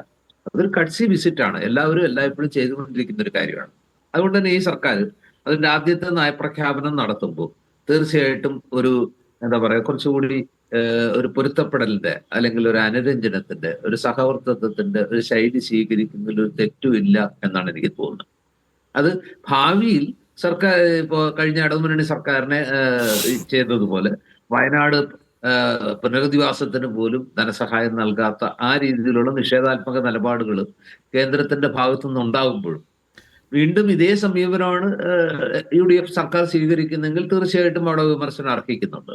പക്ഷെ ഇതിപ്പോ തുടക്കമാണ്. തീർച്ചയായിട്ടും കുറച്ചുകൂടി യോജിച്ചു പോകുന്നതാണ് സംസ്ഥാനത്തിന്റെ നിലനിൽപ്പിന് നല്ലത് എന്നൊരു വിഷയമുണ്ട്. ഇവിടെ നിഷാദ് ഒരു വലിയ പ്രശ്നമുണ്ട് നമ്മുടെ മുമ്പിൽ. അതായത് കേരളം ഗുരുതരമായ ഒരു സാമ്പത്തിക അവസ്ഥയിലൂടെയാണ് കടന്നു പോകുന്നത്. കഴിഞ്ഞ ഇടതുമുന്നണി സർക്കാരിന്റെ ഈ അവസാന കാലത്തെങ്കിലും അല്ലെങ്കിൽ അതിന് തൊട്ടു മുമ്പുള്ള 2-3 വർഷങ്ങളിൽ സഹായിച്ചൊരു സംഗതിയുണ്ട്.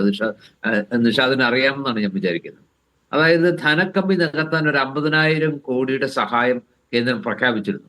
അത് ഈ സർക്കാർ, സംസ്ഥാന സർക്കാരിന് കിട്ടുകയും ചെയ്തു. 50,000 കോടി ഒരു 3 വർഷത്തിനിടയിൽ കിട്ടി. പക്ഷെ അതുപോലെ തന്നെ GST കോമ്പൻസേഷൻ, നഷ്ടപരിഹാരം, അതും കിട്ടിയിരുന്നു, അതിനും വ്യവസ്ഥയുണ്ടായിരുന്നു. പക്ഷെ ഇപ്പൊ ഈ സർക്കാർ അധികാരം ഏൽക്കുമ്പോൾ ഈ ധനക്കമ്മി നികത്താനുള്ള ഒരു വ്യവസ്ഥയില്ല, അങ്ങനെ ഒരു സാധനമില്ല. അതുപോലെ തന്നെ GST നഷ്ടപരിഹാരത്തിന്റെ കാലാവധി കഴിഞ്ഞു. ഇനി മൂന്നാമത് ആകെപ്പാടെ ഒരു അഡ്വാൻറ്റേജ് ഉള്ളത് ഈ തവണത്തെ ധനകാര്യ കമ്മീഷന്റെ ശുപാർശയിൽ കഴിഞ്ഞ തവണത്തെ അപേക്ഷിച്ച് നേരിയൊരു വർധനമുണ്ട്. ആ സംസ്ഥാനങ്ങൾക്ക് വീതം വെക്കുമ്പോൾ കേരളത്തിന് കിട്ടുന്ന വിഹിതത്തിൽ കഷ്ടിച്ചൊരു 0.5%-യോ മറ്റോ വ്യത്യാസമുണ്ട്. സ്വാഭാവികമായിട്ട് ഒരു 10-15,000 കോടി രൂപ കഴിഞ്ഞ വർഷം കിട്ടിയതിനേക്കാൾ കൂടുതൽ കിട്ടും. ഇതൊഴിച്ച് ഈ പറഞ്ഞ GST നഷ്ടപരിഹാരമില്ല, ധനക്കമ്മി നികത്താനുള്ള കോമ്പൻസേഷനും ഇല്ല. അപ്പൊ സ്വാഭാവികമായിട്ടും കേരളത്തിന് സർക്കാരുമായിട്ട് ഏറ്റുമുട്ടി നിൽക്കാനുള്ള ഒരു സാമ്പത്തിക ത്രാണി ഉണ്ടോ എന്നുള്ള കാര്യത്തിൽ നമ്മൾ സംശയിക്കണം. എന്ന് കരുതി വളഞ്ഞു നിന്ന് കുനിഞ്ഞു നിന്ന് മുട്ടിലെഴയണമെന്നൊന്നും അല്ല ഈ പറയുന്നത്. പക്ഷെ ഒരു ഏറ്റുമുട്ടലിലൂടെ പോയിട്ട് ഒരു പ്രതികാരത്തിന്റെ ഒരു ഭാഷ, അല്ലെങ്കിൽ അതായത് ഒരു ക്ഷോഭത്തിലേക്ക് അല്ലെങ്കിൽ ഒരു പ്രതികാരത്തിലേക്ക് കേന്ദ്ര സർക്കാരിനെ കൊണ്ടുവന്ന് എത്തിക്കുന്നത് കൊണ്ട് ഈ UDF സർക്കാരിന് ഒന്നും കിട്ടാനില്ല. പക്ഷേ ഞാൻ ചോദിക്കുന്നത് ശ്രീ ജോർജ് പടിപ്പാറ, ഇപ്പം CPIM-ന്റെ ഗവൺമെന്റിനോട് അല്ലെങ്കിൽ ഇടതുപക്ഷ ജനാധിപത്യ മുന്നണി സർക്കാരിനോട് സ്വീകരിച്ച ഒരു സമീപന പ്രശ്നമുണ്ട്. കേരളത്തോട് പൊതുവിൽ നോർത്ത് ഇന്ത്യൻ ബെൽറ്റ് സ്വീകരിക്കുന്ന ഒരു സമീപനമുണ്ട്. അതുകൊണ്ടാണല്ലോ ഇപ്പം DMK ഒക്കെ നോർത്ത് ഇന്ത്യ കമ്പനി എന്ന് വിളിച്ചുള്ള ഒരു ക്യാമ്പയിൻ പോലും റൺ ചെയ്തത്. അപ്പോൾ അതുകൊണ്ട് ഒന്ന്, കേരളത്തോട് ഒരു BJP ഇതര സർക്കാർ എന്ന നിലയ്ക്കുള്ള ഒരു സമീപന പ്രശ്നം, അത് ബജറ്റ് പ്രഖ്യാപിക്കുമ്പോൾ നമ്മൾ കണ്ടിട്ടുണ്ട്, അല്ലെങ്കിൽ പുതിയ പദ്ധതികൾ അനൗൺസ് ചെയ്യുമ്പോൾ നമ്മൾ കണ്ടിട്ടുണ്ട്. സോ കോൺഗ്രസിനും അത് തന്നെയല്ലേ എക്സ്പീരിയൻസ് ചെയ്യേണ്ടി വരിക. പ്രത്യേകിച്ച് കോൺഗ്രസ് മുക്ത ഭാരതം പ്രഖ്യാപിച്ചിരിക്കുന്ന ഒരു പാർട്ടിയാണ് ദേശീയ രാഷ്ട്രീയം ഭരിക്കുന്നത്. CPM സർക്കാരിനോട് അല്ലെങ്കിൽ ഇടതുമുന്നണി സർക്കാരിനോട് ഉള്ളതിനേക്കാൾ കൂടുതൽ വിരോധവും വൈരാഗ്യവും ഒരുപക്ഷെ ഞെരുക്കലും ഒക്കെ വരും ദിവസങ്ങളിൽ, വരും കാലത്ത് UDF സർക്കാർ നേരിടേണ്ടി വരും. നിഷാദ് ചൂണ്ടിക്കാണിച്ച പോലെ തന്നെ CPM-നോടോ അല്ലെങ്കിൽ ഇടതുമുന്നണിയോടോ അവർക്ക് പ്രഖ്യാപിത ശത്രുതയൊന്നുമില്ല. കോൺഗ്രസ് മുക്ത എന്നുള്ളത് ഇടതുമുക്ത ഭാരതം എന്ന് അവർ ഒരിക്കലും പറഞ്ഞിട്ടില്ല. അപ്പൊ സ്വാഭാവികമായിട്ടും കേരളത്തിൽ ഇത്രയും വലിയ ഭൂരിപക്ഷത്തോടെ UDF അധികാരത്തിൽ വന്നപ്പോൾ തീർച്ചയായിട്ടും ആ സർക്കാർ അങ്ങനെ സ്മൂത്തായിട്ട് പോകണ്ട എന്നുള്ളൊരു ചിന്തയൊക്കെ BJPക്ക് ഉണ്ടാവും എന്നുള്ളത് നമുക്ക് തീർച്ചയായിട്ടും വിശ്വസിക്കാവുന്നതാണ്. പക്ഷെ ആദ്യത്തെ പ്രകോപനം UDF-ന്റെ ഭാഗത്തു നിന്ന്, ഈ സംസ്ഥാന സർക്കാരിന്റെ ഭാഗത്തു നിന്ന് ഉണ്ടാകേണ്ട എന്ന് ഒരുപക്ഷെ ഈ സർക്കാരും മുഖ്യമന്ത്രിയും വിചാരിച്ചിട്ടുണ്ടാകാം. ആദ്യത്തെ പ്രകോപനം വല്ലാതെ അങ്ങ് പ്രകോപിപ്പിച്ച് അടി മേടിക്കേണ്ട തുടക്കത്തില്, മറിച്ച് ഞങ്ങൾ വളരെ കോഡിയലായിട്ടുള്ള ഒരു റിലേഷൻഷിപ്പാണ് ആഗ്രഹിക്കുന്നത് എന്നുള്ളൊരു സൂചന കൊടുക്കാനായിരിക്കും ആഗ്രഹിക്കും. പക്ഷെ ആകത്തുകയിൽ നോക്കിയാൽ നിഷാദേ, ഇന്നത്തെ ഈ പറയുന്ന ഈ നയപ്രഖ്യാപനം ഒരു കേരളത്തെക്കുറിച്ച് ഒരു പുതിയ യുഗത്തെക്കുറിച്ച് സങ്കല്പിച്ചുകൊണ്ടാണല്ലോ, അങ്ങനെ ഒരു വാഗ്ദാനം മുന്നോട്ട് വെച്ചുകൊണ്ടാണല്ലോ UDF അധികാരത്തിൽ വന്നത്. പ്രത്യേകിച്ചും 5 ഇന്ദിരാ ഗ്യാരണ്ടികൾ പൂർണ്ണമായും നടപ്പാക്കുന്ന നടപടി ഉണ്ടാകും എന്ന് ഇതിന് ഉറപ്പ് പറയുന്നുണ്ട്. ആ 5 ഗ്യാരണ്ടികൾ ചെറിയ ഗ്യാരണ്ടികളല്ല. അതിൽ 1-2 നടപ്പാക്കി കഴിഞ്ഞു. വയോജന വകുപ്പ് നിലവിൽ വന്നു കഴിഞ്ഞു. അതുപോലെ തന്നെ KSRTCയിലെ സൗജന്യം ജൂൺ 15-ാം തീയതി മുതൽ നടപ്പാക്കാൻ പോകുന്നു. അങ്ങനെ ഇനി പ്രധാനപ്പെട്ട ആ 25 ലക്ഷത്തിന്റെ ഇൻഷുറൻസ് പദ്ധതിയും, അതുപോലെ തന്നെ കോളേജ് വിദ്യാർത്ഥിനികൾക്കെല്ലാം 1000 രൂപയുടെ ധനസഹായവും, പിന്നെ ചെറുപ്പക്കാർക്ക് പുതിയ പുതിയ സംരംഭങ്ങൾ ആരംഭിക്കാൻ 5 ലക്ഷം രൂപയുടെ പലിശരഹിത വായ്പ. ഇതിൽ 5 ലക്ഷം രൂപയുടെ പലിശരഹിത വായ്പയൊന്നും വലിയ ബുദ്ധിമുട്ടുള്ള കാര്യമല്ല. പക്ഷെ കോളേജ് വിദ്യാർത്ഥിനികൾക്കുള്ള 1000 രൂപയും 25 ലക്ഷം രൂപയുടെ ആരോഗ്യ ഇൻഷുറൻസും ബുദ്ധിമുട്ടുള്ള കാര്യമാണ്. പക്ഷെ ഇതൊക്കെ നടപ്പാക്കുമെന്ന് പറയുന്നതോടൊപ്പം തന്നെ എന്നെ ആകർഷിക്കുന്നത് അതിനകത്തുള്ളൊരു ഊന്നൽ എന്ന് പറയുന്നത് കുറെ കൂടി ഭാവി കേരളത്തെ സ്വപ്നം കാണുന്ന പദ്ധതികളാണ്. എന്ന് പറഞ്ഞാൽ ഈ പരമ്പരാഗത ആ രീതി മാറ്റിയിട്ട് കുറെ കൂടി കേരളത്തിന്റെ ഭാവിയെ, അത് വിദ്യാഭ്യാസ രംഗത്തെ വലിയ മാറ്റങ്ങളിലൂടെ ഒരാഗോള ഹബ്ബാക്കി, വിദ്യാഭ്യാസത്തിന്റെയും ആരോഗ്യത്തിന്റെയും ഒരാഗോള ഹബ്ബാക്കി കേരളത്തെ മാറ്റും എന്നുള്ളൊരു സങ്കല്പം ഈ സർക്കാരിനുണ്ട്, UDF-നുണ്ട്. അതിനുതകുന്ന പലതും, ഒരു ഇൻലാൻഡ് നാവിഗേഷൻ സിസ്റ്റം, തുറമുഖങ്ങളെ കേന്ദ്രീകരിച്ചുള്ള ഒരു ഇൻലാൻഡ് നാവിഗേഷൻ സിസ്റ്റം, ആദ്യം ചരക്ക് ഗതാഗതത്തിന്, പിന്നീട് ക്രൂയിസ് ഷിപ്പിങ്ങിന്, അതുപോലെ തന്നെ മറ്റ് എയറോഡ്രോമുകളെ കോർത്തിണക്കിക്കൊണ്ടുള്ള മറ്റ് 4 പദ്ധതികൾ. കേരളത്തിന് 4 അന്താരാഷ്ട്ര വിമാനത്താവളമുണ്ട്. ഇത്രയും കുറച്ച് ഏരിയയിൽ അങ്ങനെയുള്ള ഒരു സൗകര്യമുള്ള ഒരു സംസ്ഥാനം ആയിട്ടുള്ള ഒരു നയപ്രഖ്യാപനം അവതരിപ്പിക്കാൻ സർക്കാരിന് കഴിഞ്ഞിട്ടുണ്ടെന്ന റീഡിംഗ് ആണ് താങ്കൾക്കുള്ളത്. ഞാൻ വരാമേ, M. വിജിൻ, ഒന്നാമത് നിങ്ങൾ ഉയർത്തിയ ഒരു പ്രധാനപ്പെട്ട വിമർശനം, ഈ നിർബന്ധിതമല്ലാത്ത വന്ദേമാതര ഗാനം മുഴുവനായി പാടി ഒരു സൗഹാർദ്ദ സമൂഹത്തിൽ ആലപിക്കാൻ പ്രയാസമുള്ള പാട്ട് പാടുകയും അതിന് എഴുന്നേറ്റ് നിൽക്കുകയും ചെയ്തു എന്നുള്ളതായിരുന്നല്ലോ. ആ വിമർശനം സർക്കാർ ആരോഗ്യകരമായി ഉൾക്കൊള്ളുകയും ഇന്ന് 2 വരി മാത്രം മതി എന്ന് തീരുമാനിക്കുകയും ചെയ്തതിനെ നിങ്ങൾ വളരെ ശ്ലാഘിക്കുകയാണ്.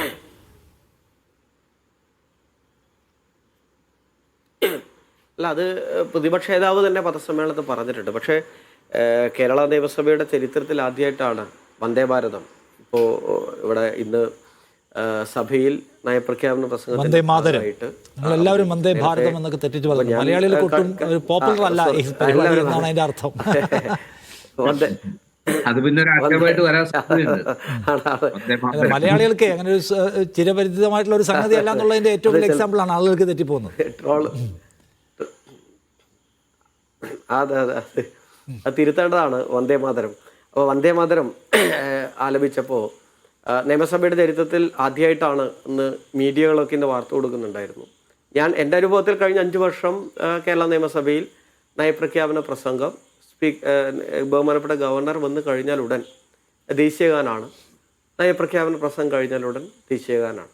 പക്ഷെ ഇന്ന് വന്ദേ മാതരം അതിൻ്റെ ആദ്യത്തെ ഭാഗം മാത്രമാണ്.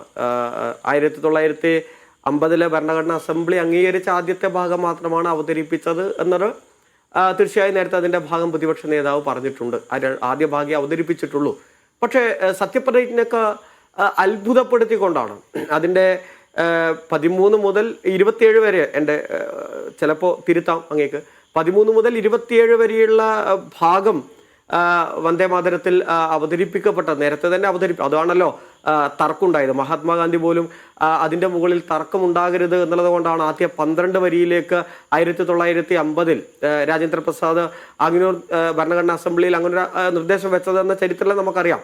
പക്ഷേ സത്യപ്രതിജ്ഞാ ചടങ്ങിൽ 13 മുതൽ 27 വരെയുള്ള കാളി സങ്കല്പത്തെക്കുറിച്ച് ഉൾപ്പെടെയുള്ള വരികൾ അവതരിപ്പിക്കപ്പെട്ടു എന്നുള്ളത് വളരെ ഗൗരവതരമാണ്. അതൊരു ഗൗരവതരമാണെന്ന് മാത്രമല്ല അതിൽ വലിയ വിമർശനം വരികയും മുഹമ്മദ് റിയാസ് തന്നെ ആ വിമർശനം ഇനീഷ്യേറ്റ് ചെയ്തല്ലോ. അപ്പൊ ഞാൻ ചോദിക്കുന്ന ആ വിമർശനത്തെ സർക്കാർ വേഗത്തിൽ ഉൾക്കൊണ്ടു എന്നതിനെ പോസിറ്റീവായി കാണുന്നുണ്ടെന്നാണ്. അല്ല, ഇന്ന് തീർച്ചയായും പ്രതിപക്ഷ നേതാവ് പറഞ്ഞ പോലെ നിയമസഭയിൽ ഇന്ന് ആ ആദ്യത്തെ ഭാഗം മാത്രമേ ഒന്നുള്ളത് ആശ്വാസം. പക്ഷെ അത് പറയുമ്പോഴും കേരള നിയമസഭയുടെ ചരിത്രത്തിൽ ആദ്യമായിട്ടാണ് വന്ദേ മാതര അവതരിപ്പിക്കപ്പെട്ടത് എന്നത് നേരത്തെ പറഞ്ഞ അപകടകരമായ ഭാഗം ഉണ്ടായിട്ടില്ല. ഗവർണർ ഇത് മുഴുവൻ പാടണമെന്നുള്ള നിർദ്ദേശം മുന്നോട്ട് വെക്കുന്നു. എന്നാൽ അതിൻ്റെ ഒരു ആദ്യത്തെ ഭാഗം പാടാമെന്ന് നയമുള്ള പാർട്ടിയാണ് കേരളം ഭരിക്കുന്നത്. ബാക്കിയുള്ള അപകടകരമായ ഭാഗങ്ങളെ വേണ്ടാത്തുള്ളൂ എന്നാണ് അവരുടെ തീരുമാനം. എന്ന് മാത്രമല്ല ലാസ്റ്റ് ഫെബ്രുവരിയിലാണ് ഇത് പാടിയേ പറ്റുമെന്ന് പറഞ്ഞ് ആഭ്യന്തര മന്ത്രാലയം ഉത്തരവിറക്കുന്നത്. അപ്പോൾ അതിന് മുമ്പ് അങ്ങനെ ഉത്തരവില്ലാതെ കൊണ്ട് തന്നെ നിങ്ങൾക്ക് അതിൻ്റെ സൗകര്യം ഉണ്ടായിരുന്നു, നിങ്ങളുള്ള പരിപാടിയിലൊന്നും അത് പാടിയിട്ടില്ല. പക്ഷേ അതിനുശേഷമാണ് ഉത്തരവ് വരുന്നത്. അതിനെ ചുറ്റിപ്പറ്റിയാണ് ഹാർഡ് കോർ സംഘ് പരിവാറുകാരനായ ആർലേക്കർ അദ്ദേഹത്തിന് ചുമതലയുള്ള സ്ഥലത്തെല്ലാം ഈ പാട്ട് പാടിപ്പിക്കാൻ ഇറങ്ങിത്തിരിച്ചിരിക്കുന്നത്. നമ്മൾ കണ്ടല്ലോ, ഇവിടെ തമിഴ് തായ് വാഴ്ത്തിന് മുമ്പ് അവിടെ കൊണ്ടുപോയി വിജയെ കൊണ്ട് ഈ പാട്ട് പാടിപ്പിച്ചു എന്നുള്ളത് കാണണം. അപ്പോൾ അദ്ദേഹം അതിന് ഇറങ്ങിത്തിരിച്ചിരിക്കുകയാണ്. പക്ഷെ അദ്ദേഹം എത്ര അതൃപ്തി രേഖപ്പെടുത്തിയാലും ഞങ്ങളിപ്പോൾ ഈ 2 വരിയെ പാടൂ, ബാക്കി പാടാൻ പാടില്ല എന്ന നയപരിപാടിയും ഫ്രെയിംവർക്കും ഉള്ള പാർട്ടിയാണ് ഞങ്ങൾ. അതുകൊണ്ട് ഞങ്ങൾക്കതിൻ്റെ പ്രയാസമുണ്ട് എന്ന് ഇന്ന് VD സതീശൻ വ്യക്തമായിട്ട് പറയുകയും ചെയ്തല്ലോ. ഞാൻ ചോദിക്കുന്നതാണ്, കേരളത്തിൻ്റെ ഭാഗത്തുനിന്നൊരു വിമർശനം ഉയർന്നു വന്നു. ഫെബ്രുവരിയിലെ ഹോം ഡിപ്പാർട്ട്മെൻറ്റ് ഡയറക്റ്റീവ്സ് വന്നതിന് ശേഷവും കേരളത്തിൽ നിന്നൊരു വിമർശനം ഉയർന്നു വന്നു. ആ വിമർശനത്തെ പോസിറ്റീവ് ആൻഡ് പ്രൊഡക്റ്റീവായി ഗവൺമെൻറ് എടുക്കുകയും 2 വരിയെ പാടൂ, ഏത് ലോക് ഭവൻ പറഞ്ഞാലും എന്ന് തീരുമാനിക്കുകയും ചെയ്തതിനെ നിങ്ങൾ ശരിയാണ്, പ്രതിപക്ഷം അതിനെ എൻഡോസ് ചെയ്യുകയും ചെയ്തു.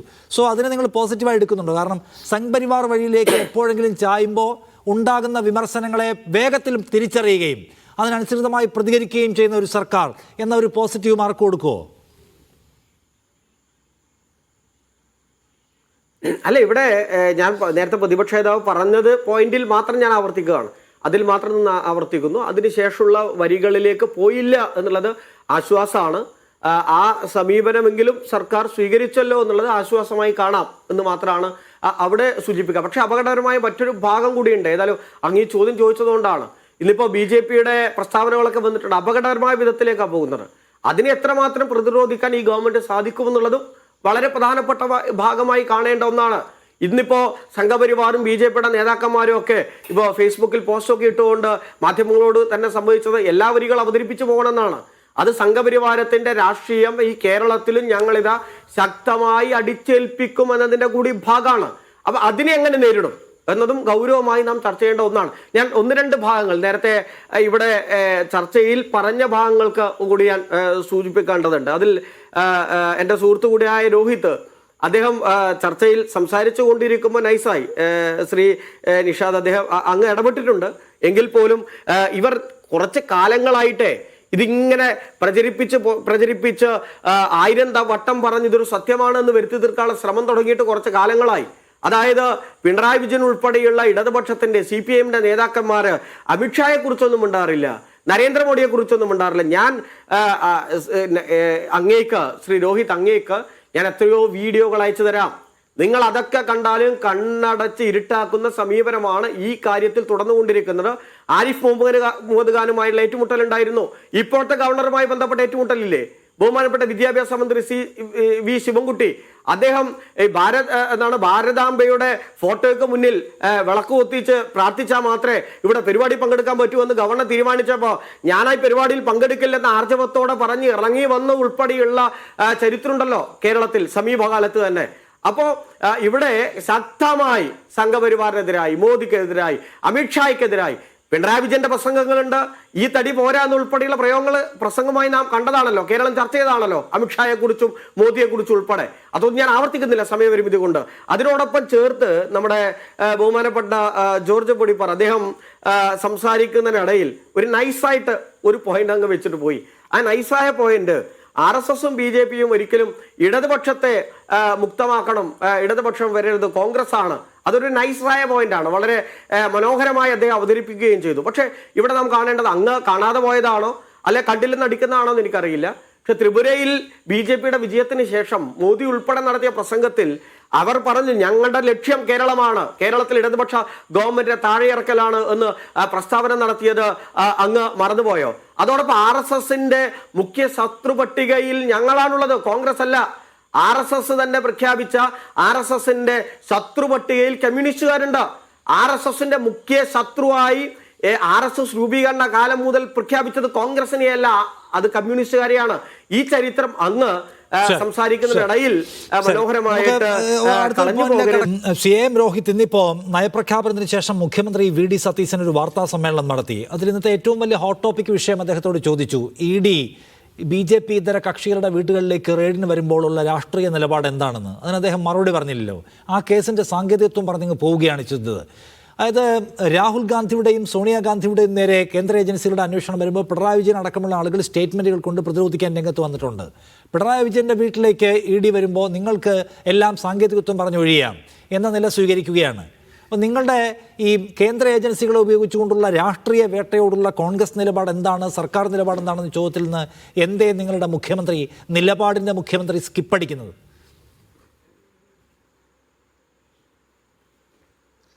അല്ല, ഇന്നത്തെ പത്രസമ്മേളനത്തിൽ മുഖ്യമന്ത്രി ഏതെങ്കിലും ഒരു വിഷയത്തിന് മറുപടി പറയാതെ പോയി എന്ന് ഞാൻ ഏതായാലും കരുതുന്നില്ല. ഇപ്പോൾ EDയുമായി ബന്ധപ്പെട്ട് ED ഒരു വിശുദ്ധ പശുവാണെന്നുള്ള അഭിപ്രായമൊന്നും കേരളത്തിലെ കോൺഗ്രസിനോ ദേശീയ തലത്തിലെ കോൺഗ്രസ് നേതൃത്വത്തിനോ ഇല്ല. കാരണം രാജ്യത്ത് നരേന്ദ്രമോദിയുടെ ഗവൺമെൻറ് അധികാരത്തിൽ വന്നതിന് ശേഷം രാജ്യവ്യാപകമായിട്ട് പ്രതിപക്ഷ പാർട്ടികളെയും പ്രതിപക്ഷ നേതാക്കന്മാരും വരുതിയിൽ വരുത്തുവാൻ വേണ്ടി ED ഉൾപ്പെടെയുള്ള കേന്ദ്ര അന്വേഷണ ഏജൻസികളെ ഉപയോഗപ്പെടുത്തുന്നുണ്ട് എന്നതൊരു വസ്തുതയാണ്. പക്ഷേ കേരളത്തിൻ്റെ സ്ഥിതി എന്താണ്? ഇപ്പോൾ ഇത്തരമൊരു ED അന്വേഷണം മുഖ്യമന്ത്രി താമസിക്കുന്നതാണോ അതോ മുഖ്യമന്ത്രിയുടെ മകൾ വീണ തൈക്കണ്ടി താമസിക്കുന്ന വീടോ എന്നത് രണ്ടാമത്തെ കാര്യം. ആ വീട്ടിലേക്ക് ED വരേണ്ട സാഹചര്യം കേരളത്തിലെ കോൺഗ്രസോ ഗവൺമെൻറ്റോ ഉണ്ടാക്കിയതല്ല. മറിച്ച് ഹൈക്കോടതിയിൽ നിൽക്കുന്ന കേസുമായി ബന്ധപ്പെട്ട് EDക്ക് അതിൻ്റെ അന്വേഷണം തുടരാമെന്ന് പറഞ്ഞ വിധിയുടെ അടിസ്ഥാനത്തിലാണ് EDയുടെ അന്വേഷണം ഇന്നലെ മുഖ്യമന്ത്രിയുടെ വീട്ടിലേക്ക് അകത്തേക്ക് വരുന്നത്. ഇവിടെ EDയുടെ അന്വേഷണവുമായി ബന്ധപ്പെട്ട് മുഖ്യമന്ത്രിയുടെ മകൾ ഒരു കാര്യം വ്യക്തമാക്കിയാൽ ഈ പറയുന്ന കോലാഹലങ്ങൾക്കൊക്കെ മറുപടിയുണ്ട്. എന്താണ് CMRലും അതുപോലെ തന്നെ എക്സാലോജിക്കും തമ്മിലുള്ള സേവന വ്യവസ്ഥകളെന്നും എന്ത് സേവനത്തിന്റെ അടിസ്ഥാനത്തിലാണ് വീണ തൈക്കണ്ടി എന്ന് പറയുന്ന പിണറായി വിജയന്റെ മകള് ആ പ്രതിഫലം മേടിച്ചതെന്ന് കേരളീയ പൊതുസമൂഹത്തോട് പറഞ്ഞാൽ വളരെ കൃത്യമാണല്ലോ. മുഴുവൻ കൊടകര കള്ളപ്പണ കേസ് എന്ന് പറഞ്ഞാൽ EDക്ക് വേഗത്തിൽ ഇടപെടാൻ കഴിയുന്ന കേസായിട്ട് അത് എടുക്കാതെ അത് വെച്ച് വൈകിപ്പിച്ച് ഒടുക്കം പരിശോധിച്ച് അതൊരു ഇൻകം ടാക്സ് കേസ് മാത്രമാണ്, EDക്ക് അതിലൊന്നും ചെയ്യാനില്ല എന്ന വെളുപ്പിക്കൽ റിപ്പോർട്ട് കൊടുത്തിട്ടുള്ള ഒരു ഏജൻസിയാണ് ED. BJP നേതാക്കൾ പ്രതികളാവുന്ന കേസുകൾ കേരളത്തിലെടുക്കാതെ CPMകാരെയും മറ്റുള്ളവരെയും പിടിക്കാൻ ഇറങ്ങിയിരിക്കുന്നത് രാഷ്ട്രീയ വിവേചനമാണ് എന്ന് പറയാനെങ്കിലും നിങ്ങൾക്ക് പറ്റണ്ടേ? അത് പറയുമോ നിങ്ങൾ? അല്ല, ഈ കൊടകര കുഴൽപ്പണ ഇടപാടുമായി ബന്ധപ്പെട്ടൊക്കെ കേരളത്തിൽ ഏതൊക്കെ തരത്തിലുള്ള അഡ്ജസ്റ്റ്മെന്റുകളാണ് BJPയും CPMും നടത്തിയതെന്ന് നമുക്ക് എല്ലാവർക്കും അറിയാലോ. കരിവന്നൂരിലെ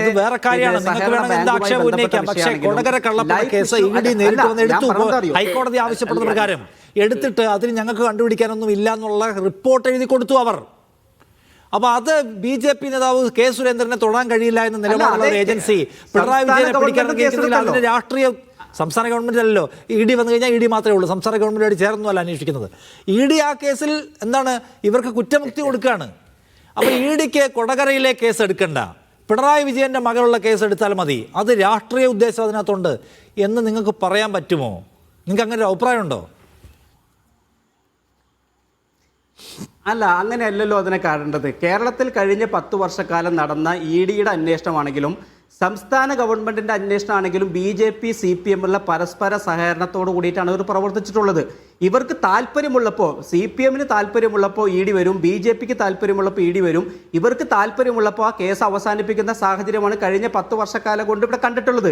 ഇപ്പം ഞാൻ മനസ്സിലാക്കുന്നത്, ഇന്ന് തന്നെ പ്രതിപക്ഷ നേതാവായ പിണറായി വിജയന്റെ സ്റ്റേറ്റ്മെന്റ് എന്ന് പറയുന്നത് ED എന്നെ അല്ല ചോദ്യം ചെയ്തിട്ടുള്ളതെന്നാണ്, എന്നോട് ഒന്നും ചോദിച്ചിട്ടില്ല എന്നാണ്.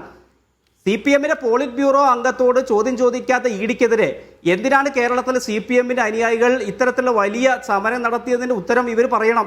പോളിറ്റ് ബ്യൂറോ അംഗം തന്നെ പറയുന്നത് എനിക്കെതിരെ ED അന്വേഷണമില്ല, എന്നോട് ഒരു ചോദ്യം ചോദിച്ചിട്ടില്ല, ഞാനിവിടെ മാറിയിരിക്കുകയായിരുന്നു. പിന്നെ എന്തിന് ഈ അണികളെ തിരുവനന്തപുരത്തും കണ്ണൂരും ഇവരെ തെരുവിലിറക്കിക്കൊണ്ട് ഇത്തരത്തിലുള്ള അക്രമ പ്രവർത്തനം നടത്തിയതിന്റെ ഉത്തരവാദിത്വം പോളിറ്റ് ബ്യൂറോ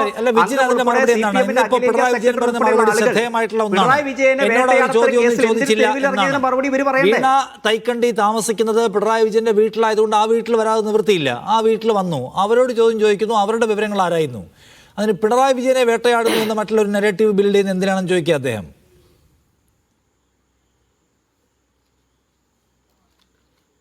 എന്നോടാണോ? യെസ്. അല്ല, ഇവിടെ വളരെ കൃത്യമായി രോഹിത്തിനോട് ഒരു ചോദ്യം ഞാൻ ചോദിക്കുന്നു. രാഹുൽ ഗാന്ധി സോണിയാഗാന്ധിയും ED ചോദ്യം ചെയ്തപ്പോ എന്തിനാ നിങ്ങൾ തെരുവിൽ ഇറങ്ങിയത്? രാഹുൽ ഗാന്ധിയെ ചോദ്യം ചെയ്തപ്പോഴായിരുന്നു. അല്ല വിജിൻ, അത് രാഹുൽ ഗാന്ധി സോണിയാഗാന്ധിയാണ് ചോദ്യം ചെയ്തത്. അല്ല, ചെയ്തിട്ടുണ്ടോ എന്നാണ് ഇവിടുത്തെ ചോദ്യം. അല്ല രോഹിത്തെ ഞാൻ എന്റെ ടൈമാണ്. ഞാൻ അങ്ങയുടെ സമയത്ത് ഒരുപാട് വിയോജിപ്പുണ്ടായിട്ട് ഞാൻ ഇടപെട്ടില്ല. എന്റെ സമയത്താണ്, അങ്ങയുടെ സമയത്ത് അങ്ങ് മറുപടി പറഞ്ഞോളൂ. ഞാൻ രോഹിത് ചോദിച്ച ഒരു ലോജിക്കലാണ് ചോദിച്ചത്. ഞങ്ങളുടെ നേതാവിന്റെ വീട്ടിനകത്തേക്ക് കയറി അദ്ദേഹത്തെ പോലും വീടിനകത്ത് മണിക്കൂറുകളോളം ഇരുത്തി ED നടത്തിയിട്ടുള്ള നാടകം ഇതിലൊരു ഭാഗമാണ്. അങ്ങിപ്പോ ചർച്ച ചെയ്യാൻ വേണ്ടി ആഗ്രഹിച്ചുകൊണ്ട് ഇതിലേക്ക് വലിച്ചിട്ടുമല്ലോ. ഞാൻ ചോദിക്കുന്നത്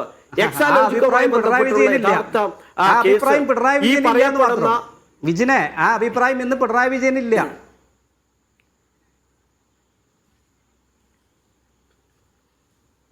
ഞാൻ അങ്ങയുടെ സമയത്ത് ഇടപെട്ടില്ല, പറയാൻ അനുവദിക്കും. അങ്ങ് പറഞ്ഞതിന് മറുപടി പറയണ്ടേ? നമ്മളൊരു നല്ലൊരു രീതിയിൽ ആരോഗ്യപരമായ ഒരു ചർച്ചയിൽ ഡിബേറ്റ് അല്ലേ കൊണ്ടുപോകുന്നത്. അങ്ങേക്ക് പറയാനുള്ള വിയോജിക്കാം, ഞാൻ പറയുന്നതിനോട് എല്ലാം അങ്ങ് യോജിച്ചു പോകണമെന്ന ഒരു വാദം ഇരിക്കില്ല, വിയോജിപ്പുണ്ടാവും സ്വാഭാവികമായിട്ടും. ഇല്ല, അങ്ങേ തെറ്റായ കാര്യങ്ങൾ പറയുമ്പോഴും ഞാൻ ഇടപെട്ടിട്ടില്ല. ഒരുപാട് തെറ്റായ കാര്യങ്ങൾ പറഞ്ഞു, ഞാൻ എൻ്റെ ടൈമിൽ മാത്രമേ പറഞ്ഞിട്ടുള്ളൂ. അതുകൊണ്ടാണ് ഞാൻ പറഞ്ഞത്. ഞാനിത് ഒന്ന് പൂർത്തീകരിക്കട്ടെ, അങ്ങ് എന്നിട്ട് മറുപടി പറഞ്ഞോളൂ. ഇവിടെ യഥാർത്ഥത്തിൽ CMRLുമായി ബന്ധപ്പെട്ട് നടത്തുന്ന അന്വേഷണം കമ്പനി വരുമാനം കുറച്ചു കാട്ടി നികുതി ബാധ്യത ഒഴിവാക്കി എന്നായിരുന്നു ആദായ നികുതി വകുപ്പിന്റെ പ്രധാനപ്പെട്ട ആരോപണം. ഇതിൽ 134.4 കോടി രൂപയുടെ ചെലവുകളാണ് ചോദ്യം ചെയ്യപ്പെട്ടത്. ഇപ്പോ ഇത് വന്ന് ചർച്ച ചെയ്യപ്പെടുന്നത് എവിടെയാ? 1.72 എക്സാലോജിക് എന്ന് പറയുന്ന കമ്പനിയുമായി ഉണ്ടാക്കിയ ഒരു കരാർ, അത് IT സെക്ടറിലാണ്. ഇവിടെ കൃത്യമായി കരാർ വ്യാജാണോ? 2 വർഷമായിട്ടല്ലോ 4 ഏജൻസികൾ അന്വേഷിക്കുന്നത്. ഇൻകം ടാക്സ് ഉണ്ട്, ROC ഉണ്ട്, SFIO ഉണ്ട്, ED ഉണ്ട്. 2 വർഷമായി അന്വേഷിക്കുന്നു. അന്വേഷിച്ചിട്ട് എന്തേ ഇതിനൊരു വ്യക്തത വരുത്താൻ ഈ ഏജൻസികൾക്ക് സാധിക്കാത്തതെന്നേ? അതിൽ ഒറ്റ ചോദ്യം, GST അടക്കാതുണ്ടോ? നികുതി അടക്കാതെ വാങ്ങിച്ചിട്ടുണ്ടോ? ഞങ്ങൾക്ക് ഇവർ ഒരു സേവനം നടത്തിയിട്ടില്ലെന്ന് ഈ എഗ്രിമെന്റ് വെച്ച കമ്പനി ആരോടെങ്കിലും പരാതി പറഞ്ഞതായിട്ട് നിങ്ങളുടെ മുന്നിലുണ്ടോ? നികുതി വെട്ടിച്ചിട്ടുണ്ടോ? അങ്ങനെ എവിടെയെങ്കിലും തെറ്റായ നിലയിൽ ഉണ്ടായിട്ടുണ്ടെങ്കിൽ 2 വർഷമായല്ലോ ഈ 4 ഏജൻസികൾ അന്വേഷിച്ചുകൊണ്ടേയിരിക്കുന്നത്. എന്താ ഈ 2 വർഷമായിട്ട് ഈ ചെറിയൊരു ഭാഗത്തെ പോലും കണ്ടുപിടിക്കാൻ ഈ 4 ഏജൻസികൾക്ക് സാധിക്കാത്തത്? അവിടെയാണ് രാജ്യത്തെ പ്രതിപക്ഷ പാർട്ടികളെ വേട്ടയാടാൻ. അതാണ് നേരത്തെ പറഞ്ഞത്. കോൺഗ്രസിന് വാളയാർ വരെ മറ്റൊരു നിലപാടാണ് EDയെ കുറിച്ച്, ഇവിടേക്ക് എത്തുമ്പോൾ മറ്റൊരു നിലപാടാണ്. അതാണ് നേരത്തെ തന്നെ വളരെ കൃത്യമായി MK സ്റ്റാലിനും അതുപോലെ തന്നെ നമ്മുടെ ആം ആദ്മി പാർട്ടി നേതാവ് കെജ്രിവാളും ഉൾപ്പെടെയുള്ള ആളുകൾ കോൺഗ്രസിനെ തന്നെ വിമർശിച്ചുകൊണ്ട് അവരുടെ നയത്തിനെതിരായി EDയുടെ ഈ പ്രതിപക്ഷ വേട്ടക്കെതിരായി നിലപാടുകൾ സ്വീകരിച്ചത്. കോൺഗ്രസിന്റെ ഈ ഇരട്ടത്താപ്പാണ്. ഇതിൽ കൃത്യമായും പിണറായി വിജയൻ എന്ന നേതാവിനെ രാഷ്ട്രീയമായി വേട്ടയാടാൻ, രാജ്യത്തെ പ്രതിപക്ഷ പാർട്ടികളെ വേട്ടയാടുന്ന പോലെ വേട്ടയാടാനുള്ള ഒരു ഉപകരണം കൂടിയായി ED ഉപയോഗിക്കുന്നു. ഞാൻ ഒറ്റ കാര്യം ചോദിക്കട്ടെ, രോഹിത് ഒന്ന് ചർച്ച ചെയ്യും. നേരത്തെ പറഞ്ഞല്ലോ കൊടകരയുടെ, അങ്ങ് പറയുമ്പോൾ മനോഹരമായി വേഗം ഡീൽ എന്ന് പറയാ. ED കേസിൽ എന്ത് ഡീല? ED കേസിൽ എന്ത് ഡീല? നിങ്ങൾ കുറച്ച് കാലമായി ഇത് പറഞ്ഞുകൊണ്ടിരിക്കുകയാണ്. നമുക്ക് രണ്ടുപേർക്കും ചർച്ച ചെയ്യാന്നേ. ED കേസെടുത്ത ഒരു BJP നേതാവുണ്ടോ? പേരുണ്ടോ? ഞാൻ കുറച്ച് അന്വേഷിച്ചു, എൻ്റെ അറിവ് പരിമിതമായിരിക്കാം. ED കേസെടുത്ത ഈ രാജ്യത്ത് ഒരു കുഴൽപ്പണമിടപാടും സത്യസന്ധമായി പോകുന്നവരാണ് BJP-ക്കാർ. പ്രതിപക്ഷ പാർട്ടികളെല്ലാം കള്ളന്മാരാണ് എന്ന നിലപാടാണ് BJP ഗവൺമെന്റ് സ്വീകരിക്കുന്നത്. BJP നേതാക്കന്മാർക്കെതിരായി എടുത്ത ഏതെങ്കിലും കേസുണ്ടോ? കേസ് എടുത്തിട്ടുണ്ടായിരുന്നു. കേസെടുക്കുമ്പോൾ അവരൊക്കെ കോൺഗ്രസ് നേതാക്കന്മാരായിരുന്നു. കേസെടുത്ത് കഴിഞ്ഞപ്പോ അവരെല്ലാം, ഒരുപാട് പേരുണ്ട്, ഹിമന്ത് ബിശ്വ ശർമ്മ ഉൾപ്പെടെ, അശോക് ചവാൻ ഉൾപ്പെടെ, നാരായൺ റാണി ഉൾപ്പെടെ നിരവധി പേരുകളുണ്ട്. അവരൊക്കെ കേസെടുക്കുമ്പോൾ കോൺഗ്രസ് ആയിരുന്നു. BJP-യിൽ ചേർന്നത് മുതൽ ആ കേസ് എങ്ങേക്കോ മാഞ്ഞു പോകുന്നു എന്നുള്ളതാണ്. എത്ര കേസുകൾ ഇതുവരെ അന്വേഷിച്ചിട്ടൊന്നും കണ്ടെത്താൻ കഴിയാത്ത വീണയുടെ എക്സാലോജി കമ്പനിയുമായി ബന്ധപ്പെട്ട കേസിൽ പിന്നെയും അന്വേഷിക്കുന്നത് പിണറായി വിജയനെ കൊടുക്കാനാണെന്ന് മനസ്സിലാക്കുന്നതുകൊണ്ടാണ് പ്രതിഷേധിക്കുന്നതാണ് അദ്ദേഹം പറഞ്ഞത്. ശരി, ജോർജ് പൊടിപ്പാറ, ഇത് ഒരു രാഷ്ട്രീയ പ്രേരിതമായിട്ട് പിണറായി വിജയനെ ഇല്ലാതെയാക്കാൻ കേന്ദ്ര സർക്കാർ നടത്തുന്ന ഒരു അറ്റാക്കാണ് എന്ന പ്രതീതി കൊണ്ടുവരാനും അതിൻ്റെ ആനുകൂല്യം എടുക്കാനും കഴിയും വിധത്തിൽ കാര്യങ്ങളെ വികസിപ്പിക്കാൻ, പൂർണ്ണ സ്വഭാവത്തിൽ വികസിപ്പിക്കാൻ CPIM-ന് കഴിഞ്ഞോ? And party mechanism and party supporters and sympathisers and general public ഇവരുടെ എല്ലാം പൂർണ്ണ പിന്തുണ ഈ കാര്യത്തിൽ ആർജിക്കാൻ കഴിഞ്ഞോ? അതോ ഇപ്പോഴും ചില ഫില്ലാവാത്ത ഏരിയാസ് കിടപ്പുണ്ടോ? എന്താണ് CPM-ന് ഈ ദിവസങ്ങളിൽ കിട്ടുന്ന അഡ്വാൻറ്റേജിനെ കുറിച്ച് താങ്കൾക്ക് എന്താണ് തോന്നുന്നത്? നിഷാദേ, ഒരു കാര്യത്തിൽ നമുക്ക് വേണമെങ്കിൽ സമ്മതിക്കാം. അതായത് ഒരു വലിയ പരാജയത്തിന് ശേഷം വല്ലാതെ തകർന്നു പോയ, മനോവീര്യം തകർന്ന പാർട്ടി അണികളെ ഒന്ന് വേക്കപ്പ് ചെയ്യാൻ, അവരെ ഒന്ന് ഉയർത്തെഴുന്നേൽപ്പിക്കാൻ ഈ സംഭവം കൊണ്ട് കഴിഞ്ഞു എന്നുള്ളതൊരു വസ്തുതയാണ്. അതുവരെ നമുക്കറിയാം, ജില്ലാ കമ്മിറ്റികളിലും സംസ്ഥാന കമ്മിറ്റികളിലും സംസ്ഥാന സെക്രട്ടേറിയറ്റിലും എന്തിന് പോളിറ്റ് ബ്യൂറോയിൽ പോലും ഈ വലിയ പരാജയത്തിന്റെ പേരിൽ ശ്രീ പിണറായി വിജയനും സംസ്ഥാന സെക്രട്ടറി ശ്രീ MV ഗോവിന്ദനും ഒക്കെ വലിയ വിമർശനം ഏറ്റുവാങ്ങേണ്ടി വന്നു. അത് താഴെ തട്ടിൽ ബ്രാഞ്ച് കമ്മിറ്റികൾ വരെ അതുണ്ടായി എന്നുള്ളതാണ് നമ്മളൊക്കെ റിപ്പോർട്ട് ചെയ്ത്, പത്രങ്ങളും മാധ്യമങ്ങളും ഒക്കെ റിപ്പോർട്ട് ചെയ്തു. ആ ഒരു അവസ്ഥയിൽ നിന്ന് ഒരു ആന്റി പിണറായി വേവ് പാർട്ടിക്കകത്ത്, സംസ്ഥാനത്ത് മൊത്തത്തിലും പാർട്ടിക്കകത്തു കൂടി അത് പടർന്നു പിടിക്കുന്ന ഒരു ഘട്ടത്തിൽ അദ്ദേഹത്തിന് കിട്ടിയ ഒരു അപ്രതീക്ഷിതമായിട്ടുള്ള ഒരു ബ്ലെസ്സിങ് ഇൻ ഡിസ്ഗൈസ് എന്ന് വേണമെങ്കിൽ പറയാം. അദ്ദേഹത്തിന് കിട്ടിയ ഒരു ബ്ലെസ്സിങ് ആണ് സത്യത്തിൽ ED-യുടെ ഈ ഇതെന്നുള്ളത് ഒരു വസ്തുതയാണ്. പക്ഷെ ഇവിടെ നേരത്തെ വിജിൻ പറയുന്ന കാര്യത്തോടും എനിക്ക് നിഷാദ് പറഞ്ഞ കാര്യത്തോടും ചെറിയൊരു വിയോജിപ്പുണ്ട്. ഇവിടെ UDF-ന് ഈ ED-യുടെ, അതായത് വീണ വിജയനെ സംബന്ധിച്ചുള്ള ED അന്വേഷണത്തെ UDF എങ്ങനെയാണ് സ്വാഗതം ചെയ്യുക നിഷാദേ? ഈ തെരഞ്ഞെടുപ്പിലുടനീളം അതിനു മുമ്പ് 2-3 വർഷമായിട്ട് വീണ വിജയൻ ഈ എക്സാലോജിക് എന്ന് പറയുന്ന ഈ കമ്പനി മുഖാന്തരം മാസപ്പടി വാങ്ങി എന്നുള്ള ഗുരുതരമായ ആരോപണം UDF തുടർച്ചയായിട്ട് ഉന്നയിച്ചുകൊണ്ടിരിക്കുകയാണ്. ഈ വിഷയത്തിൽ കേന്ദ്ര സർക്കാർ ഏജൻസികൾ അന്വേഷിക്കുന്നില്ല, അല്ലെങ്കിൽ CBI അന്വേഷിക്കുന്നില്ല, അല്ലെങ്കിൽ ED അന്വേഷിക്കുന്നില്ല എന്ന SFI അന്വേഷണം മാത്രമാണല്ലോ. അതാണെങ്കിൽ മറ്റ് ഏജൻസികളെ പല്ലും നഖവുമുള്ള ഒരു ഏജൻസിയല്ല. അപ്പൊ മാത്രമല്ല, ഇതിന്റെയൊക്കെ പശ്ചാത്തലത്തിൽ കൂടിയാണ് രാഹുൽ ഗാന്ധി തന്നെ കേരളത്തിൽ തെരഞ്ഞെടുപ്പ് പ്രചരണം നടത്തുന്ന ഘട്ടത്തിൽ പറഞ്ഞത്, എന്തുകൊണ്ട് കെജ്രിവാളിനെ ആക്രമിക്കുന്നു, എന്തുകൊണ്ട് എന്നെയും അമ്മയെയും ആക്രമിച്ച് 55 മണിക്കൂറൊക്കെ തുടർച്ചയായിട്ട് ചോദ്യം ചെയ്യുന്നു, ചിദംബരത്തെ അറസ്റ്റ് ചെയ്യുന്നു, മകൻ കാർത്തിക് ചിദംബരത്തിനെ അറസ്റ്റ് ചെയ്യുന്നു, അതുപോലെ തന്നെ ഇങ്ങനെ ഇന്ത്യയിലെ പ്രതിപക്ഷ നേതാക്കളെയെല്ലാം നിരന്തരം ആക്രമിക്കുന്നു, മമതാ ബാനർജി ആക്രമിക്കുന്നു. പക്ഷെ അതേപോലെ തന്നെ ഉള്ള നിരവധി ആരോപണങ്ങൾ നേരിട്ട ശ്രീ പിണറായി വിജയനെ, ഈ പറഞ്ഞ പോലെ അദ്ദേഹത്തിന്റെ പ്രിൻസിപ്പൽ സെക്രട്ടറി പോലും ജയിലിലായ ഒരു സാഹചര്യം ഉണ്ടായിട്ടും അദ്ദേഹത്തിന്റെ നേരെ എന്തുകൊണ്ടാണ് ഈ കേന്ദ്ര ഏജൻസികൾ ഇത്ര മൃദു സമീപനം സ്വീകരിക്കുന്നത്? അദ്ദേഹം മാത്രം ഇപ്പോഴും എന്തുകൊണ്ട് ഇങ്ങനെ സ്വതന്ത്രനായി വിലസുന്നു? എന്തുകൊണ്ട് അദ്ദേഹത്തിന് നേരെ BJP-യുടെ പ്രതികാരം അതേ തോതിൽ മറ്റുള്ളവർക്ക് നേരെ ഉണ്ടാകുന്ന തോതിൽ ഉണ്ടാകുന്നില്ല എന്ന് രാഹുൽ ഗാന്ധി പോലും ഇവിടെ വന്ന് പ്രസംഗിച്ചിട്ട് ED ഈ ഹൈക്കോടതി വിധിയുടെ അടിസ്ഥാനത്തിൽ വന്ന് വീണ വിജയൻ താമസിക്കുന്നത് ശ്രീ പിണറായി വിജയന്റെ വീട്ടിലാണെന്ന കാരണത്താൽ മാത്രം ആ വീട്ടിൽ കയറി റെയ്ഡ് ചെയ്യുമ്പോൾ എങ്ങനെയാണ് ഈ കണ്ട കാര്യങ്ങളെല്ലാം പറഞ്ഞ കോൺഗ്രസിന് അതിനെ ചോദ്യം ചെയ്യാൻ പറ്റുക? അവർക്ക് പറയാവുന്ന ഒറ്റ കാര്യമുള്ളൂ, ഞങ്ങളല്ല കേസ് വിടുത്തിരിക്കുന്നത്, ഞങ്ങളല്ല ഉത്തരവിട്ടത്, ഞങ്ങൾ ഇത് അറിഞ്ഞിട്ടില്ല, ഞങ്ങൾ ഒരു ഒത്താശയും ചെയ്തിട്ടില്ല, ഞങ്ങൾക്ക് ഇതിനകത്തൊരു റോളും ഇല്ല എന്നല്ലാതെ മുഖ്യമന്ത്രി VD സതീശനും അതുപോലെ മറ്റുള്ളവർ എന്താ പറയാ? മാത്രമല്ല നിഷാദ്, ഒരു ചോദ്യം കൂടെ ചോദിക്കേണ്ടതുണ്ട് ഇവിടെ. ഈ വിഷയത്തിൽ പ്രൈം കൾപ്രിറ്റ് ആരാണ്, ഇങ്ങനെ ഒരു അന്വേഷണം ആവശ്യമാണോ അല്ലയോ എന്നുള്ളതൊക്കെ അവിടെ നിൽക്കട്ടെ. ഇതിന് ഉത്തരവിട്ടതും ആ ഹൈക്കോടതിയുടെ ഉത്തരവ് വന്നിട്ട് മിന്നൽ വേഗത്തിൽ 12 ഇടങ്ങളിൽ റെയ്ഡ് ചെയ്ത് ഈ പ്രശ്നമെല്ലാം ഉണ്ടാക്കിയ അത് കേന്ദ്ര സർക്കാരിന്റെ അനുമതിയില്ലാതെ നടക്കില്ലല്ലോ. ഇ ഡി എന്ന് പറയുന്ന കേന്ദ്ര ആഭ്യന്തര വകുപ്പിന്റെയോ അല്ലെങ്കിൽ ധനമന്ത്രാലയത്തിന്റെയോ അനുമതിയില്ലാതെ ഈ പണി നടക്കില്ലല്ലോ. ആ പണിയെടുത്ത മോദിയേക്കാൾ CPM എന്തുകൊണ്ടാണ് രാഹുൽ ഗാന്ധിയാണ് അല്ലെങ്കിൽ VD ആ ചോദ്യവും കൂടി അതിനകത്ത് മുഴച്ചു നിൽക്കുന്നുണ്ടോ എന്നൊരു യാഥാർത്ഥ്യമാണ്. എന്തായാലും നമുക്ക് നോക്കാം. ഞാൻ അവസാനിപ്പിക്കുന്ന സമയമായി thank you Sam George Podippara, Vijin Shirohit ഈ ചർച്ചയിൽ പങ്കെടുത്ത് നിങ്ങളുടെ അഭിപ്രായങ്ങൾ നിലപാടുകൾ പങ്കുവച്ചതിന്.